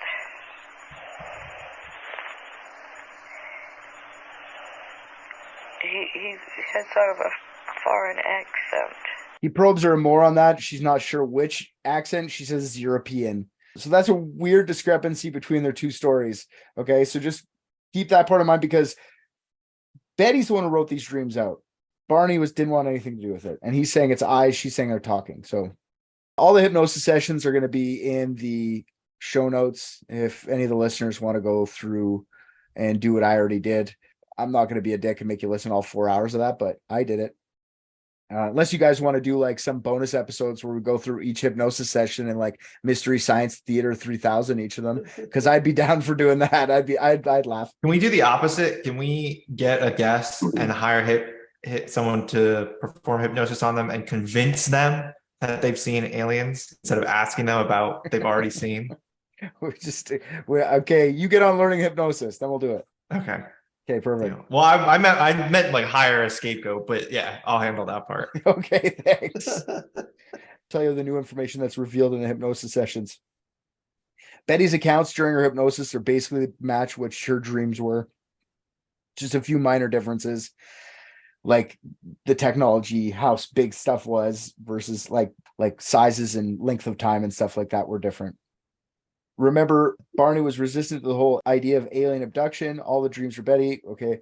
All he remembers is seeing the beings through his binoculars, running away, missing a couple hours. That's all he remembers, right? Before the hypnosis sessions.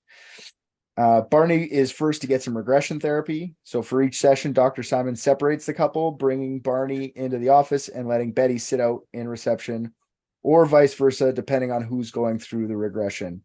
He sits them both together after all 4 sessions to go over what he'd recorded and get their thoughts on the whole thing.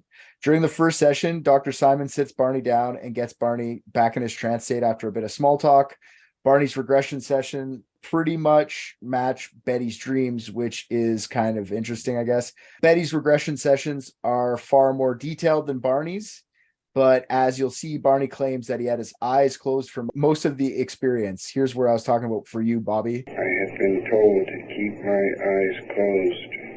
Who told you that? The man. What man? That I saw through the binoculars. He's talking about the leader. He says the leader told him to keep his eyes closed, Bobby. He wasn't pretending to be sleepy. He was forced into it. No, he's just so he fucking... Anyways, no, all right. Okay. I'll leave my theories till the end, but... He describes seeing beings looking through the binoculars. All the details of this part are pretty much the same as the original story told in NICAP. Throws in a few differences, same thing. He says that one of the beings he saw on the pancake shape was a redhead, like I said, like an Irishman.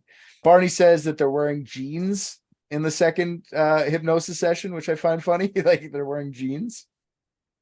That wasn't part of the original story. The redhead part wasn't. Is there maybe an Ancient Aliens episode on that where they're like, jeans are actually from outer space? They were never invented on Earth.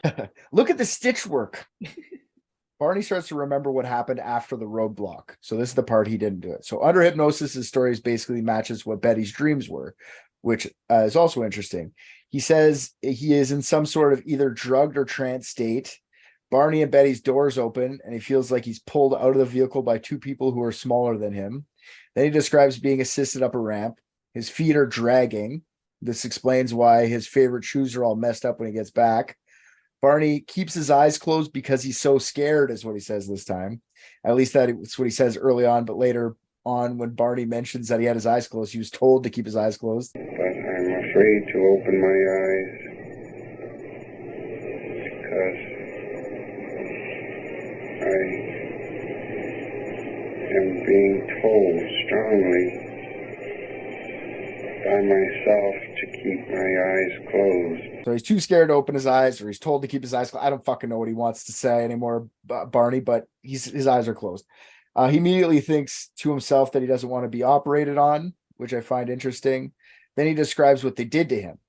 So Betty was the only one who described it in her dream. So what happens to him is first, the beings separate him and Betty. He's not sure why. He's brought into some sort of operating room, which that's what he calls it, where the beings lay him down on some sort of exam table. The exam table is also too short for him, and Barney's legs are hanging over the edge. He's not in pain. Then he feels something.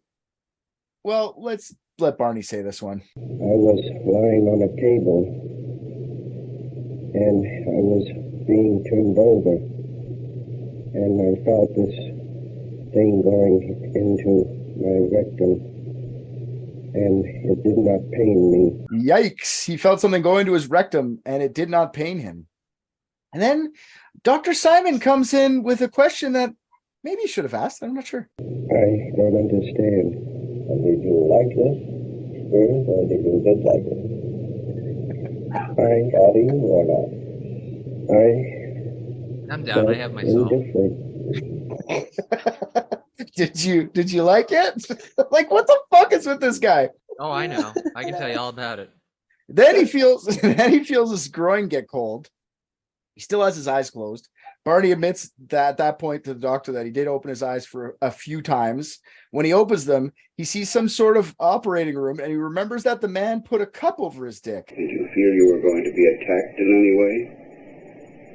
No. I was laying on the table, and my fly was open, and I thought, are they putting a cup around my private parts? Yeah, so that was the cold sensation. Also probably the reason Barney got home and checked his dick. Apparently the aliens were taking semen from Barney, but he was adamant that he never got hard. Sure you didn't, Barney. You don't want to tell your wife you got hard, do you? Then doctor put something in his ear, and he lights it up with this thing. He calls it this thing. He lights it up with this thing. Funny thing, he says, when the doctor's looking over him. Then he really doesn't describe much of what happened to him while on the craft, just the basic stuff Betty talks about, like the exam table and some weird instruments. I do find it interesting that Barney said that their skin was gray. This is a thing people bring up a lot, is like their skin was gray. That's what you mix white and black with. Because I don't know, it's all his anxiety from being an interracial couple, apparently. Have you ever seen a biracial person, Richard? What I'm telling you right now is that this is what they're saying. I'm making fun of it. Okay. I will go along with this. According to both the Hills, the aliens were taking skin samples and they were very interested in the composition of the skin. So they couldn't figure that part out. Betty's hypnosis sessions are pretty interesting in ways too. They pretty much tell the same story of her dreams. A few extra details, like later in the exam, one of the beings came back into the room. So, and then started pulling at her teeth. Betty said, "What's going on?" And the aliens told her that they were confused that Barney's teeth came out, but hers didn't. And she had to explain the concept of dentures to the beings. She also had to explain the concept of color and time. She was like, "Oh, I like yellow zucchini." They're like, "What's zucchini and what's yellow?" And he said, if you don't come back soon, I'm going to get old or whatever. Like, what does that mean? They didn't understand the concept of like aging. She had to explain vegetables. They asked what you eat. So she had an opportunity to make them feel stupid after they made her feel stupid, and she didn't take it. She was too stupid to know that they were trying to make her feel stupid. Okay. Just saying it. She didn't understand they're making fun of her. The map was holographic in her dreams, but in the hypnosis session, it was a bit different. And it was a map of, it was an oblong map. And he said that the heavy lines were trade routes. And then the other lines, the solid lines were places they went occasionally. And he said that the broken lines were expeditions. So now she says it's a map that's like a normal map, but it has a bunch of it's like a star map, and they have a bunch of like lines that go from place to place. Solid lines are trade routes, dashed ones led to exhibitions, frequently less traveled stars. Apparently, she goes, "I could draw the map if you want." And under hypnosis, like automatic writing, she draws the map. This map gets a bit of steam later. So the map is probably the most important part of this entire thing. And we'll talk about it in a little bit. On October 26, 1965, the Boston Traveler did a story on the Hills abduction. The Hills told their story a few weeks earlier in their church, and someone had recorded them and released the tapes to the media. Betty and Barney were upset that the article was printed because the reporter didn't even interview them before submitting it, and the article was missing way too much background information for them not to look crazy. So this story was picked up by the United Press International, and Betty and Barney got international attention. Betty and Barney were pissed because they didn't want to go public with the story at all, especially the story that Boston Traveler did. So the Hills decide that maybe they should get together with their own person from the media and control the information that way. So Dr. Simon and the Hills give permission to a guy named John G. Fuller to write the book and The Uninterrupted Journey, which includes all the transcripts, like I said, hypnosis sessions, drawings of UFOs. Betty and Barney drew independently, Barney's drawings of the beings, and Betty's star map. That's completed in 1966 and was very successful, having multiple reprints and a mass-marketed paperback. Barney Hill dies not long after this whole thing on February 25th, 1969, of a cerebral hemorrhage. Betty never remarries, which is just an interesting fact. In 1975, there's a movie made about the Hills experience called The UFO Incident, starring James Earl Jones as Barney Hill. Carl Sagan talks about their experience on the 12th episode of his show Cosmos. Betty died in her sleep, surrounded by her family in 2004 at the age of 84 years young of lung cancer. She was an active member of the UFO community for the rest of her life. I'm pretty sure I heard on another podcast that Betty claimed that she had been abducted again in her lifetime, but I can't find the source material on that. To Betty, her activism and social work, it was the most important thing she did over her lifetime, and that's how she wanted to be remembered. Sorry, Betty, you went 60 years of being a UFO. Like, by the end, you were just considered a kook. I read this article about a UFO conference that Betty also attended. She was in her 70s at this point. They just started talking about abductions and let Betty say her piece. I guess after Betty said her piece, she left shortly after. And that's when people pounced and basically called her a fraud. If you look up Barney Hill's profile online, his profession is not postal worker. His profession is set as hoaxer. Is this an elaborate hoax put on by a few New Hampshireites? Or is this the real deal? Hoax or not, I think we should look at Betty's social work services and give her the credit she deserves, because being in a foster care situation would probably not be great. If that's what you did your whole life, good on you, lady. Other than that, let's solve this shit, boys. I feel so bad for Betty. Yeah, like, no, like that's the mystery. Why was Betty treated like such shit? It's just the way the book's written. It's 1966 writing about a fucking hysterical woman. You know what I mean? Like, I feel bad for Betty too. Honestly, I feel like she should have. But man, she said she got abducted again and again too. That's the other thing. Like, I couldn't find any on that, but I heard on multiple places that her and Jacques Vallée, which is another UFO researcher, both got abducted together. Like, if this is all true, she made herself. She wanted to be part of that community, so that's what happens. You know, there's no rich UFO researcher. They're all weirdos. But even if they were like faking the whole hypnotism thing and just make it like that, is like quite a story. Mm-hmm. And like the fact that a lot of their shit lined up. And I mean, yeah, maybe they talked about it beforehand, but then afterwards, why is he like, I don't want to talk about it. Do not release this information. And she's like, it needs to be out there. Yeah, she was less that, more, I just want to be able to sleep at night. So I need to talk to somebody about it. They got leaked to the press by somebody at their church. I don't know why they brought it up at church, right? Like, I don't know why the fuck they're... Both of them didn't want it out there, really, at first. Betty embraced it in her older years. Like, she does seem like a good person, but she also does sound kind of annoying. Like, it sounds like Barney was fed up with her at a certain point. Like I was saying about his eyes closed, he's walking away as she's calling his name. That just sounds like he's fucking done. He's like, oh, if I just pretend like I can't hear her. When his eyes were closed, he was walking behind her like single file in a line up the ramp into the UFO. Okay, yeah, but wasn't she yelling like his name? He was just standing there. He said he couldn't hear her. He's standing there trying to lift his gun. He's looking through one side, trying to lift his gun and shoot the fucking UFO to the sky as she's yelling behind him. Oh no, there's just a lot to fucking take in here. Yeah, I know. It's quite a bit. I mean, I can just solve this for us right now, like I said. You know what? I'm gonna wait till the end because it sounds too good. Okay. What about you, Ricky? I'll be here waiting. Yeah, I want to hold off. I don't have a slam dunk solve. I'm still trying to find out more about the dog. Delsey. Why are you so concerned about the dog? Because it ties it all together for me. It just ties it all together. Because he just got a puppy and he's not willing to admit he has feelings.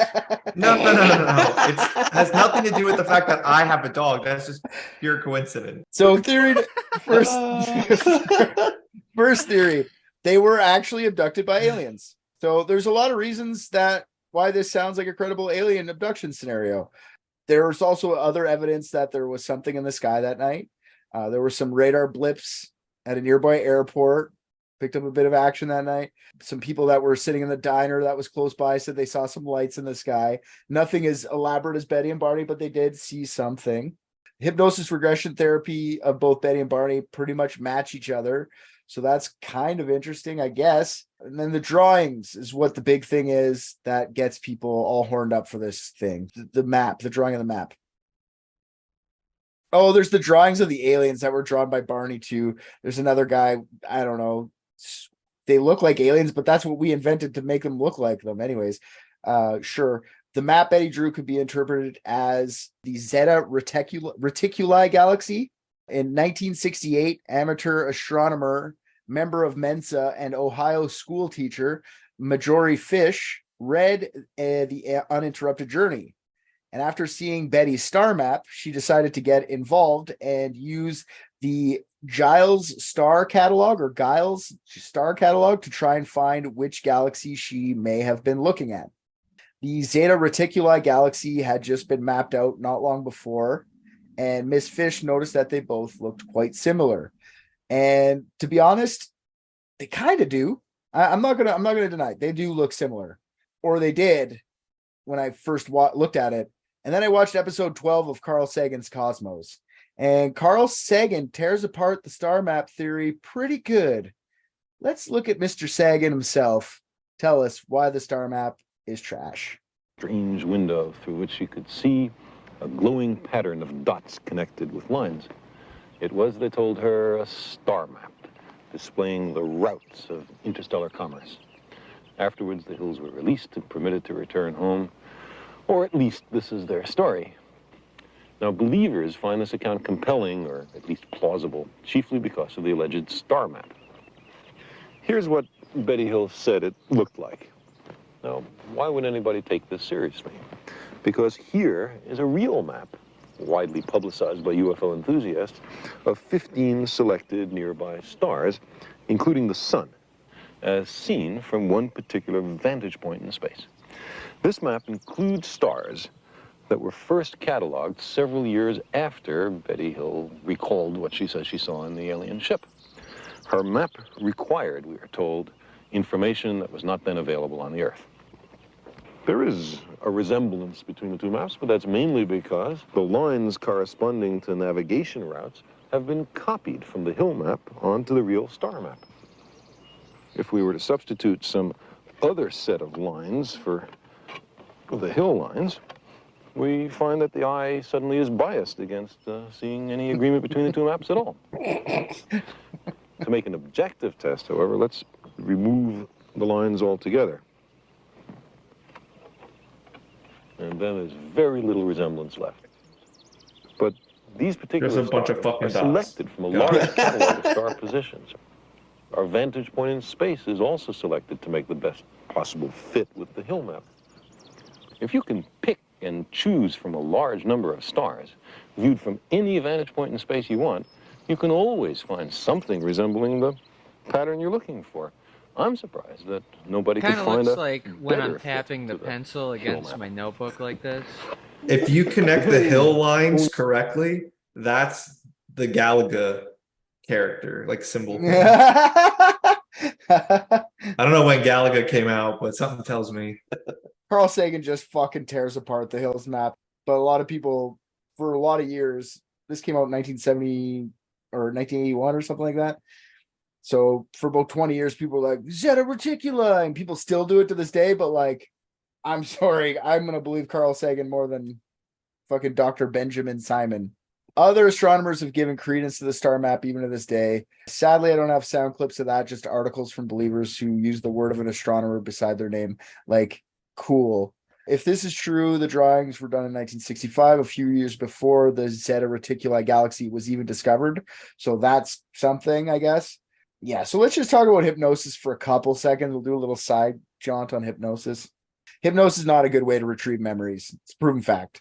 In 1965, they thought it was, but after decades of study, hypnosis has been proven not a good way to get memories. Hypnosis is still used as a psychiatric practice for a lot of things, like reducing pain, quitting smoking, reducing anxiety, treating depression, overcoming fears and phobias, not retrieving memories. It's literally said on everywhere I look up. So we can't really take that for what it is. So how does it work though, just in general, for all the ways that you just said it should work? Not for, getting memories back, but like, how do you get somebody to quit smoking through hypnosis? You make it taste like shit or something. I don't know. I'm not a hypnotist. Okay. Yeah, but like, I read a bunch into it and it doesn't work. It just doesn't. People when make you up. Go under, do you have to believe at the beginning for it all to even work? It's the same with people on stage shows and shit like that. What they say, actually, which I found was interesting, was that smarter people are more apt to be hypnotized, which really? I thought it would be the opposite. Yeah. Dumb people just can't focus enough on getting into the trance or whatever. They're just too stupid to like look around. What are we talking about? Apparently, but I don't understand how hypnotism works, like in a general sense, because I was trying to like wrap my brain around it. I can help with this. You can make people open a suggestion. Yes, please. Oh. It doesn't. As real as aliens. So what's the deal with like people like Richard was saying, like, oh, I quit smoking due to hypnotism? It's your excuse. I feel like it's that. Like you okay. You pay so much for the hypnotist that every time you think about it, you're like, it's gotta be worth something. I can't smoke. Don't pick up that thing. Yeah.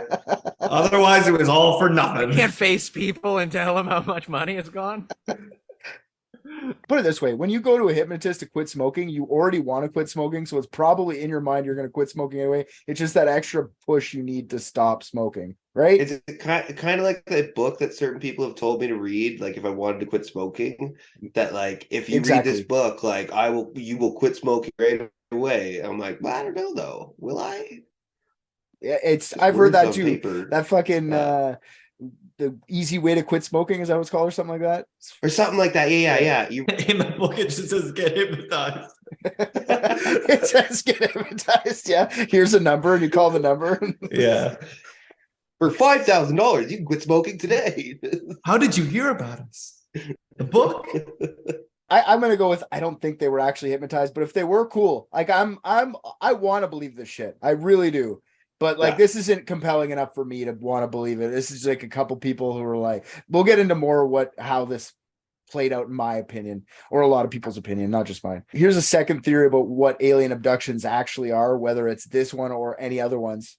Very vivid dreams during sleep paralysis matched with sleep deprivation. This is what alien abductions could be, especially the case with Barney. Barney worked nights. Right after his night shift, he drove 8 hours to Canada. Then they wake up the next day, spend at Niagara Falls, getting fucking pooched again, probably barely sleeping again. And they're on vacation, and a vacation on a whim at that. Barney and Betty could have probably just been exhausted and fell asleep when they pulled over to look at the object they kept seeing in the night. Fell asleep, dreamt a whole bunch of shit, made it all up. Got back in their car, kept driving. They slept for 2 hours. Weird. They're missing 2 hours worth of time. Now, does that explain the magnetic thing? Because that's real evidence, because other people saw that, not just Barney and Betty. Or the watches, not really. But I mean, it sounds way more likely than they got picked up by aliens, that they just fell asleep. This isn't this is kind of what I think, but not really. But sounds a lot more plausible than beings from another planet picked them up and put them on a plane, to me. Another theory that goes along here, it's kind of along the same lines about alien abductions, is being awake while being operated on. Awareness during anesthesia. There's a study out there that is disturbing to me. Disturbing amount of people who are awake during their anesthesia is 1 in 19,000. So there's about 60,000 people who go under every day in the US. That means 3 people a day are fully aware when they're under anesthesia, but can't communicate that until everything's done. Yeah, that's too many. That's a fucking lot. That's terrifying. That is fucking terrifying. Fuck, that's scary. Imagine being like, you can't do anything. You're just like, he cut my liver out, or whatever the fuck you're doing. Like, I mean, I might never be afraid of anything ever again, though. Like, it might be the best medicine I've ever had. I should put that, like, oh, my heart came out of my chest. What's this fucking roller coaster or whatever? Yeah. According to the study, there's a count for some of the alien abductions over the past few years. Nobody that was polled in this study said they felt like they were abducted by aliens, but it makes a lot of sense. They suggested that Barney was just remembering his tonsillectomy and relaying it as a traumatic memory or a trauma memory. Trauma memories are not encoded as logical narratives, but as globs of sensation. So if you see someone wearing scrubs, you could be transported back to where you were terrified. You wouldn't think of exactly what the situation was. You just see that and it triggers you, like PTSD, right? He didn't want to be operated on. His eyes were closed. Then he woke up. Everything's distorted with people working on him, bright lights. He must have been terrified. That mixed with the pattern where the mind fills in the blanks, patternicity. So this is where mind fills in the blanks to help you figure out something that happened. So like that's a real phenomenon too. So you see A, D, and F, your brain just fills in B, C, and E just to make the whole thing make sense in your brain. So if you just are having this trauma memory, you see lights blowing down on you, guys in scrubs, and all this, and then you hear Betty talking about alien abduction, and then you go into a hypnotic state and you go, I remember everything. It's just you're remembering the wrong memory. Does that make sense to everyone? Yeah. Yeah. And that, I mean, because that's kind of what I was initially thinking when he was freaking the fuck out in the therapy and everything. Is like, that's something else. This could be, he could have, it might not be his tonsillectomy. It might be something else. It might be the government abducted the Hills to do some sort of experiments on them.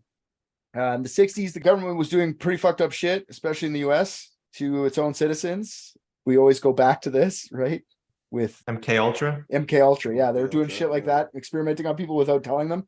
This could be they just abducted them for whatever reason, said, yeah, we're aliens, anesthesia, they're awake during anesthesia, patternicity fucking comes in. It's not really out of the realm of possibility that the government would stop people in the middle of the road, drug them, and do some crazy shit to them, especially in the 60s. And then they remember it, and then they come in and they go, tell me what you think you saw. They go like, oh, I saw this alien flying around. Yeah, Jupiter. And then they write a report about it and it's swept under the rug. It's called like a psyop. You know what I mean? You know what a psyop is? Whatever, a psychological operation of some sort. So all this like mixed in with each other, the patternicity, the anesthesia awareness mixed in with like trauma memories and the government being fucked up. All that stuff, it sounds like a lot of conspiracy theory shit in a row, but it sounds less crazy than someone getting taken by aliens and then just drop back. You know what I mean? Like, to me, that sounds less crazy.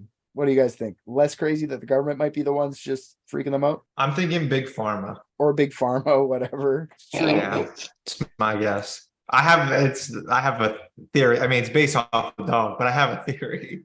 Okay, let's hear it. I want to hear your theory because it's what I'm going to move into is a bunch of different shit after this. All right. So I don't know how legitimate this is. All right. This is from livingwiththegolden.com. This is the only place I can find. Right. The only place that would justify my theory is the golden.com. The only place that told me what happened to Delsey the dog. Who says confirmation bias is real? Fuck's sakes with the dog. All I was trying to figure out was what happened with the dog. Who goes on a honeymoon, drives somewhere, takes their fucking dog, and then it's like, oh yeah, no, the dog wasn't barking. The dog was just in the car. And then magically the dog is just gone, right? It's like, so I was like, okay, so the dog died, but what the hell happened?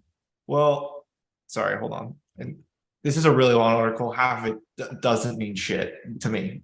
It just talks about the rest of the story, and I'm focusing on the dog part. So they had adopted this dog just 6 weeks prior to this happened. Okay. Yeah. And they know nothing about the dog. Did you just adopt a dog? Yeah. And how long ago? I did not 6 weeks. Okay, but they know nothing. They know nothing about this dog, right? Shortly after the UFO encounter, Delsey developed an epidermal fungus infection as well as respiratory problems, which were treated by a vet. However, they didn't really think anything of the illness. And then later, Barney dies of, or one of them died of lung cancer, right? Yeah, when she was 84. Yeah. And then there was this because of the focus on like sexual things, the claiming of taking semen, the claiming of checking if she was pregnant. My guess is that Big Pharma was working on kind of like man's best friend, but more of like man's best interracial couple friend.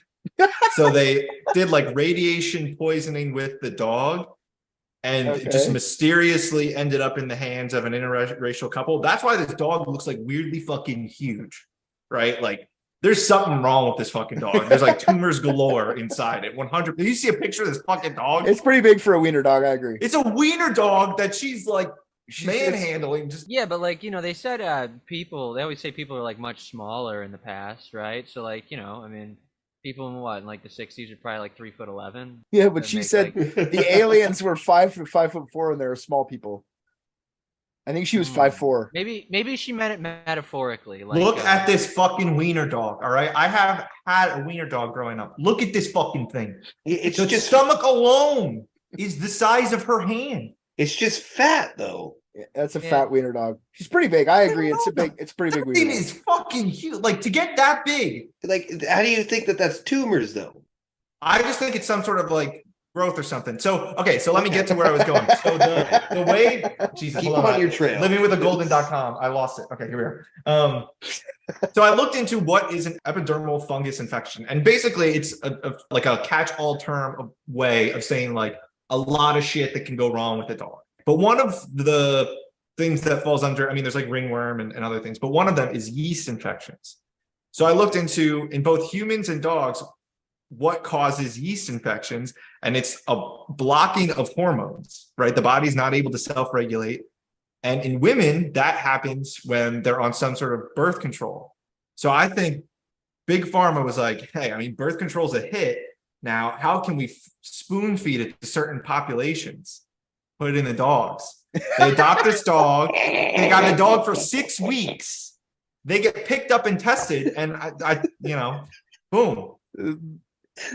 So much effort for Rick to avoid saying he loves his dog.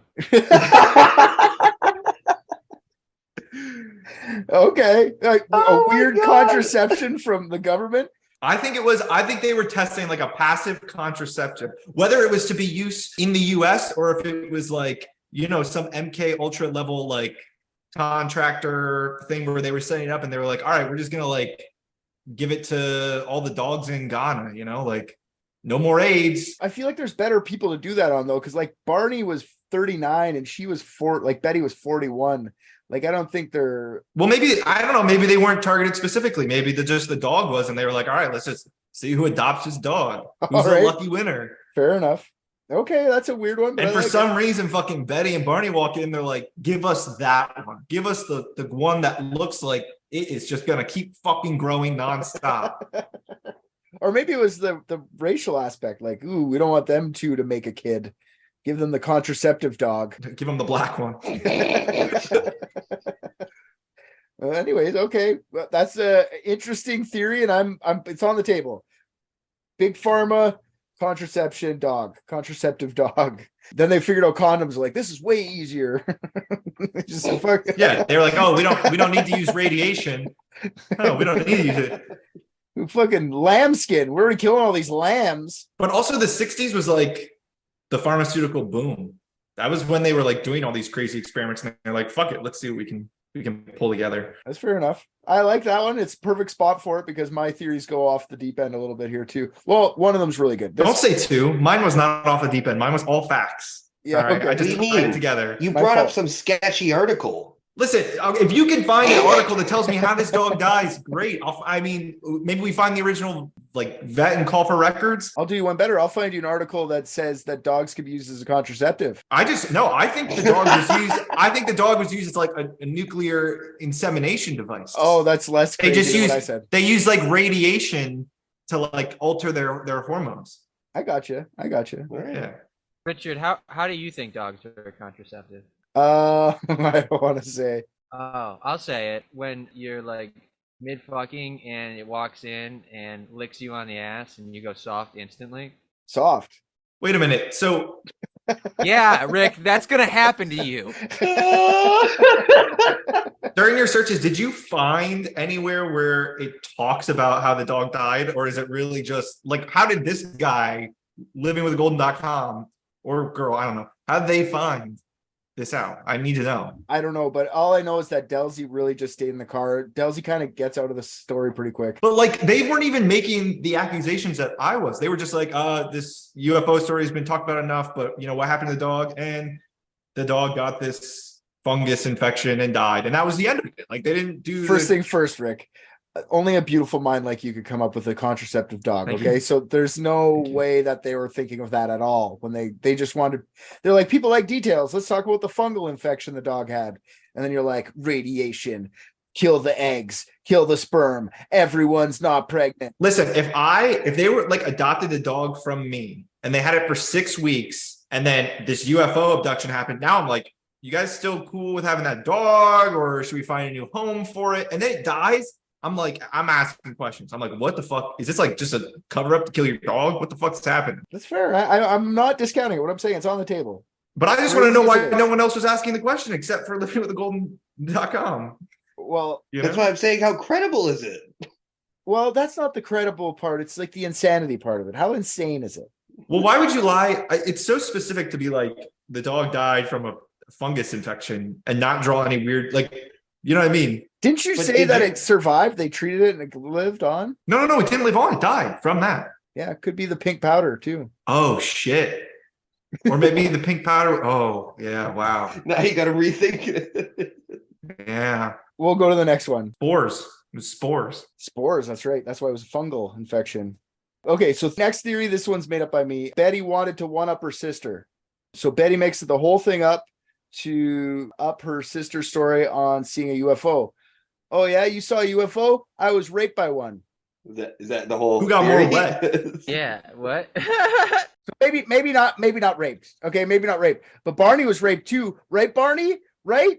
Yes, honey. Sure, whatever. I was raped. Thinking that like if he denies this, they'll fight for hours and his ulcers hurt, and he's just not in the mood. She notices his annoyance. Show them the warts, Barney. If it wasn't alien abduction, Barney, then where did you get the circle of warts, Barney? Okay, yes, Betty, it was aliens for sure, not whores. I promise I haven't seen a whore since we freed Europe from the Nazis, Betty. Hypnosis is just him mixing up Betty's dreams with reality to make everyone happy in the end.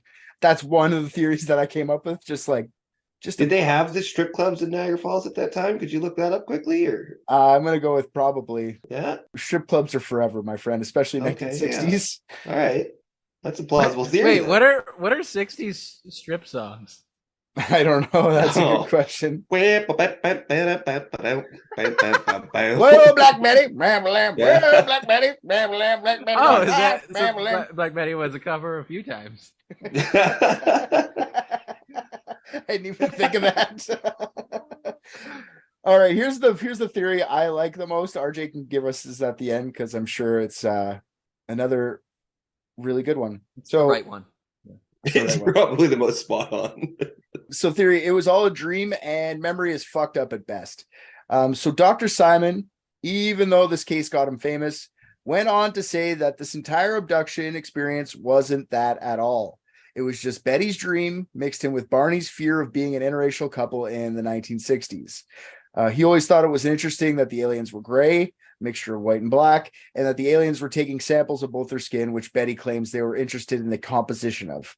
A quote from Dr. Simon when he went on the Today Show with Betty to recount their experience. Quote, a marked anxiety he had of being a black man in a white culture. He claims it was never Barney who claimed to have been abducted by aliens, just Betty. But Betty's nightmares had to be the thing that fed the extremely dreamlike narrative of her alien abduction. When asked by the Today Show host if the abduction was fantasy, Dr. Simon said, I concluded that it was a fantasy as you put it. In other words, that it was a dream. The abduction did not happen. I feel quite confident that there was a whole experience and an experience with a UFO. If we clearly define that, it does not involve visitations from outer space, but it does involve seeing the object which cannot be identified at the time, whatever it is. I think that did take place, but from there on, I think that's largely a dream. Now, he even alludes to it during Betty's second hypnosis session, but Betty is not having it. Listen to Betty here. He tells her, like, did you think this might be a dream, Betty? Whoa, it's 8:40 p.m. How the fuck did we get here? I'm sorry. We're almost done. We podcasted our way here, pal. We just lost some time. I've got to go check my dick. I'll be right back. His what? His dick. Oh, He's going to check his dick. Okay. I see. That's funny. I thought it's a reference to what we're talking about here.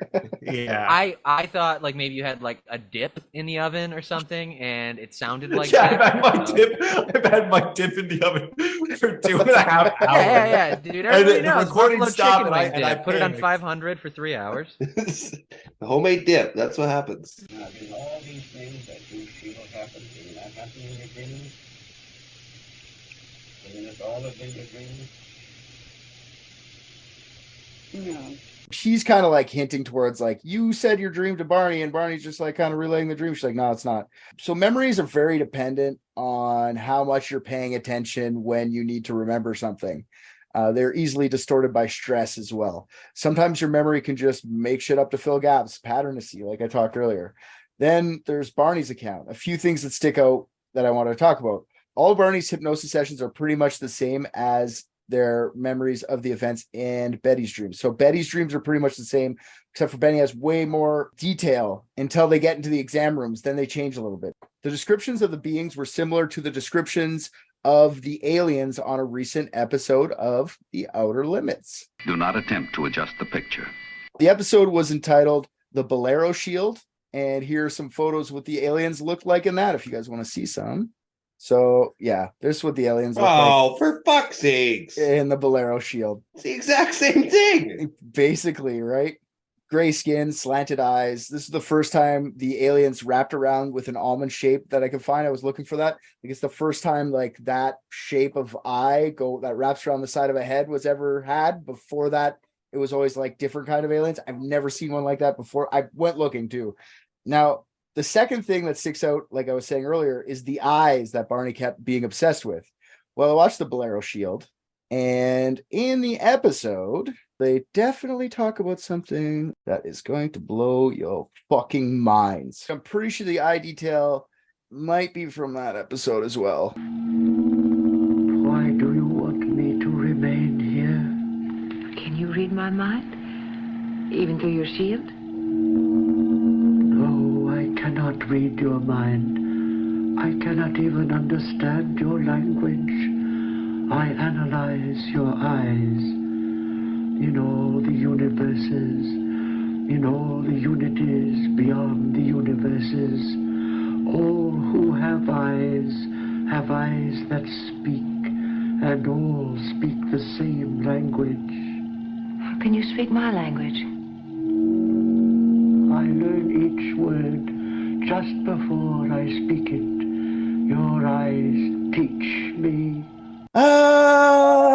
I think with the description and the "can you read my mind? No, I look at your eyes." Let me tell you a little thing. The Bolero Shield aired on February 10th, 1964. This was exactly 12 days before Barney went in for his first big regression session. It's not crazy to believe that Barney is mixing the alien from this episode up with the memories of Betty's dreams as a guide. The look of the alien's eyes thing makes so much sense after you see that and you hear that episode. Literally 12 days before, I don't know. I think he's just mixing it all up, and I think Betty just has her dreams. I think that's where this whole thing comes from. Could you imagine you watch a TV show or movie or whatever it is, and then literally a few weeks later, you're like, holy shit, that happened to me. And you just somehow forget that you watched that entirely? Well, it's not that you forget. It's mixed in with a memory from another memory. So it's not the same anymore, but it's the same. You know what I mean? It's not that you're remembering that fucking alien. The whole point of that episode of The Outer Limits is that this alien comes down because he kind of shoots a laser in the sky and he comes down, and the alien has a shield surrounding him. And he's like, I don't want to take my shield off because I don't know what your guys' weapons are. You shot that laser in the sky. You almost hit me. So I want to come down and investigate, but I'm not going to take it. And the whole episode's them trying to convince him to give them the shield so they can use it for defense of Earth. But they do it by force. They trick him to take it off, and then they steal it from him and kill the fucking alien, right? So it's not the episode isn't the same as what happens to them, but the details of what the aliens look like and how the aliens are like communicating are pretty fucking close to the same. Like, that's, to me, Betty has her own. They're talking English, whatever. Barney fell asleep in front of the TV one night watching a fucking episode of The Outer Limits, and like mixed in with Betty talking about the memories to all her friends and shit, because Betty said she never talked to him about it, but he says in the hypnosis session that he's around while she's telling other people. So he's heard the story a fucking 100 times, guaranteed. So he's just taking mishmash of bits of story plus a fucking Outer Limits episode and just like, I got abducted, guys. And maybe they saw the weird light in the sky. I don't know how to discount that, but the getting onto the ship and everything, Outer Limits. That's just that. That's what I think. I think that's the most logical explanation for the whole thing for me. Yeah, I don't know. I've listened to and read a few things about this, and they never went as far into detail as you did. So now it's kind of woken me up to the fact that this is a whole bunch of horseshit. And nobody got abducted by aliens. See, but I think something actually happened to them. I just think you're right that like their memories were polluted, and they had some like thought. I don't know. I need to know what the fuck happened to the dog for real. Like, I need. Oh my god! I need to know, like, because now when you said like pink spores, like oh my god, I'm in. I'm like, dude, like not far in like a town over. There's a vet diagnostics lab where they would do testing on animals there. Just saying. Oh, this just in. I figured out what happened to Delsey. Is it from the Golden site though? No. This is a real thing that I found. It's for real. Is it from the Reddit aliens board? No. This is from something credible. Look, this is right here. Wait. Apparently, Delsey went on to live a long, fruitful life, lost all the weight, took off all the weight, and went on to do like it solved a math problem that dogs couldn't solve for years, and it's now a hero amongst the dog people. And now it's brown. No. She was sick, and then she got better and shed off all the black, gross hair, and now she's looking beautiful. And she grew a dick. Oh, cool. That's nice. Here, let's see what I looked up.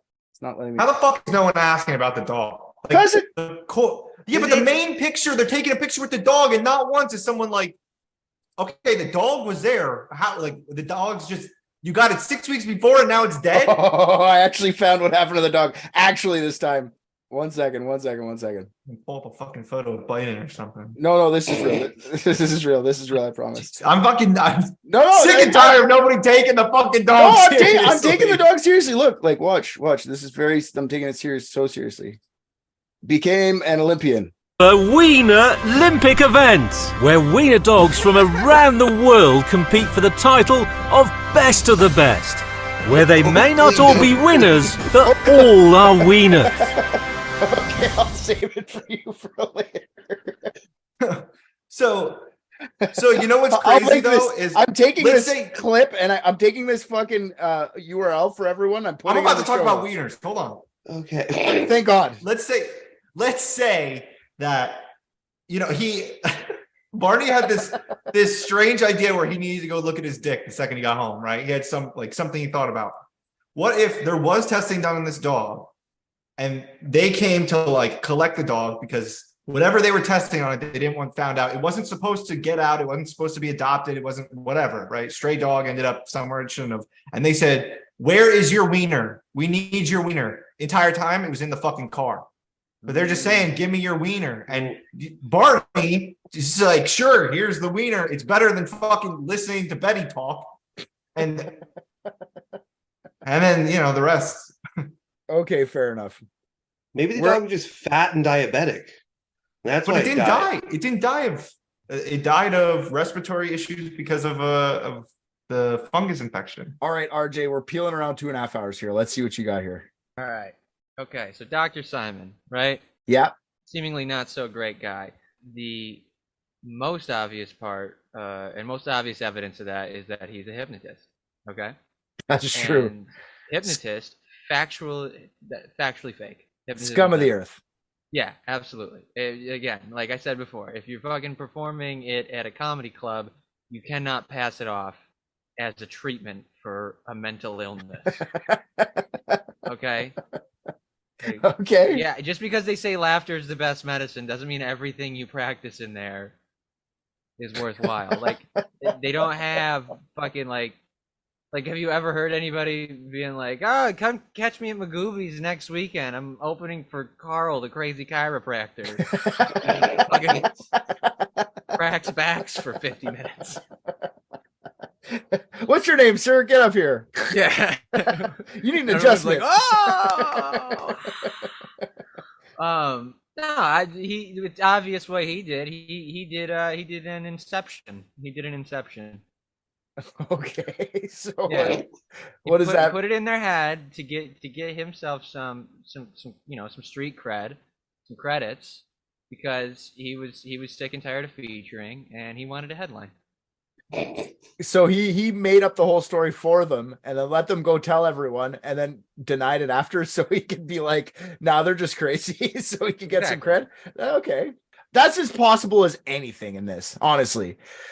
Really, it is. Like, he could have been fucking with these people. He've heard they tell the story, and notice how the first few fucking sessions aren't recorded. They're just to get them in a trance. Maybe that's him planting the story. I agree. That's actually not terrible theory. That's not a fucking. It's not. It does nothing to do with spores or wiener dogs. So here's the thing: they got the dog 6 weeks prior to crossing the border. No, listen.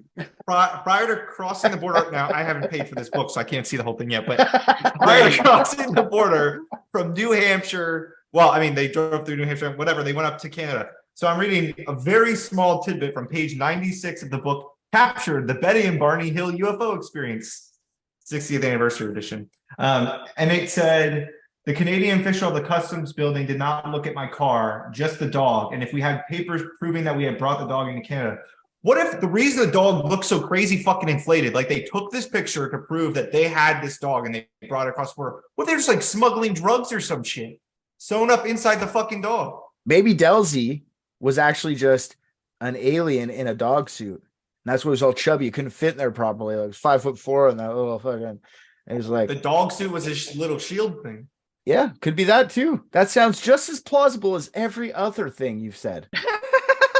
Listen, the key to these weird fucking stories is always the most mundane thing, because it proves something. Like, why did they bring their dog with to Niagara Falls? Right? Why wouldn't they? Who could look after it?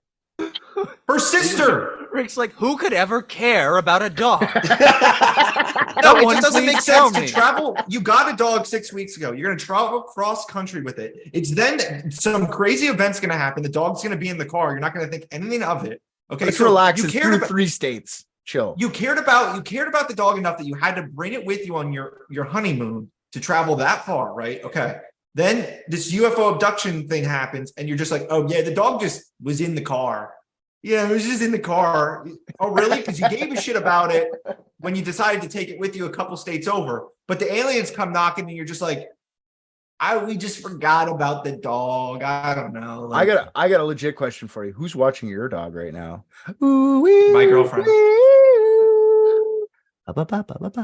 Listen, it's obvious as shit that dog was stuffed with something. All right. If somebody comes in and stuffs my dog with drugs, I'm gonna fucking know. I'm not gonna just casually hold it for a fucking family photo and act like everything's okay.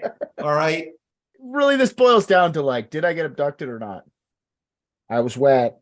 Still wet. You can tell by my grease on my forehead. I don't know. From what Barney said, he kind of enjoyed the whole probing situation. So I feel like there's something that he's hiding there at the end of the day. That's true too. Oh no! Don't tell them the story. Don't tell them that I liked it up my butt. Literally, I didn't put it in the theories, but it could be just a drug-filled weekend with 2 fucking newlyweds. Like, it literally could be that too, where they went and got hookers in Montreal. Montreal's known for fucking strippers and shit, and it's a haze. And then when they went and got hypnotized, they just, like, that's how they remember it. Someone put something in my butt, and there was a cup in my dick. I don't remember. My navel. Don't come on my navel, in my face. It just got mixed in with the needle. The Outer Limits episode the week before. Exactly. Did I get abducted or not? I feel like I got fucking abducted. Yeah, you did. You wet? Yeah, you did. Yeah, dude. You did. You got abducted good. I abducted you good. I abducted literally the shit right out of you. Oh fuck! Hell no, they did not, dude. Come on, it's aliens. That shit's not real. What happened? How did I get here on this show? Someone came and said, "Hey, do you want to be on a show?" Yes, and I'm an eager attention whore. But aside from that, you wanted to find out what happened with the Suicide Bridge dogs. Oh, that too. Well, we did. What the fuck was that one? Oh yeah, the blue. We did Roswell, or not Roswell? Yeah. Was it Roswell? It was one of the two. Roswell. Yeah, one of the two. Well, either Roswell or it was Area 51. I don't remember because I don't retain anything about aliens. I was the wrong person to bring along for a 3-hour alien podcast. I'm sorry. No. This is all about the laughs, my friend. You did plenty of that. Do you got any good theories there, Bobby, before we shut it out? No, just like I totally believe in the fact that they were just fucking way too tired and just started fucking passing out and making shit up in their own heads, and then I don't know. Yeah. It could be attention whores like RJ too. And we're just like, hey, we get famous for this. I don't think that's the case. I literally don't think that they wanted all the attention that they ended up at first. I know that Betty took it. Once James Earl Jones was playing her husband, she was flicking the bean off of that for no guaranteed. But before that, I think before the book came out, I think they were kind of pissed that it came out, but it did what it did, and she had a life that she had. And like big ups to these people. Like, honestly, this is modern folklore shit, and this stuff's like a new thing like this is very rare. So for them to come up with it, I find that fun. I'm cool with it. I'm cool with the whole story. I don't think it actually. If anything, it's a great story at the end of the day. I like that. That's awesome. That's permeated like worldwide. It's like when you say alien abductions, the first thing people think of is like anal probes or like the dog. Nobody thinks. Nobody thinks of the dog. Stop bringing up the dog. Yeah, but here's the thing now. Every time you tell this story, you're going to have that one key piece of information. You're like, yeah, but what happened to the dog? I don't know. Not at all. What happened to the dog? I literally played you a clip telling you exactly what happened to the dog. Yeah, it's pretty funny. The dog just sat there and barked a bit. Yeah, that's not what... but no, I mean after what happened to the dog. BeagleEyeNews.com says, pal. All right, but I do like the story, and I'm glad that they got in, like, made up a new thing, which is alien abduction, and it stuck, and they'll be forever remembered for it. So if at least that, the story is awesome for me. So whether it's true or not, well, that's I know for a fact it's probably not, but I can't say. Sorry, I know for a fact it's probably not. Isn't really I know for a fact. I know that it's probably not, but I hope it is, and that's where I like it. I like it laying in that, like, maybe, but tongue in cheek, maybe. That's where I like it. I concur. I'm glad we're all on the same page. It was the dog. Okay, it was the fucking dog. Yeah, okay, let's just say it was the fucking dog. Say that, yeah. You know what I mean? So that funny? Rick can be fucking happy before we all leave here. If this releases and like it's only 40 minutes long and it's just a dog. Yeah, thank you for just imagine that we fucking break this case wide open. You give it 2 months, Netflix is gonna make a fucking Delsey Hill fucking documentary. I just watched Private Dicks, and I think RJ's the funniest. What? Come on. I think I was still abducted, and I think I'm the real first person because they lather you up in oil, and you don't come, I promise. Just like Barney. Never got hard once. Right, RJ?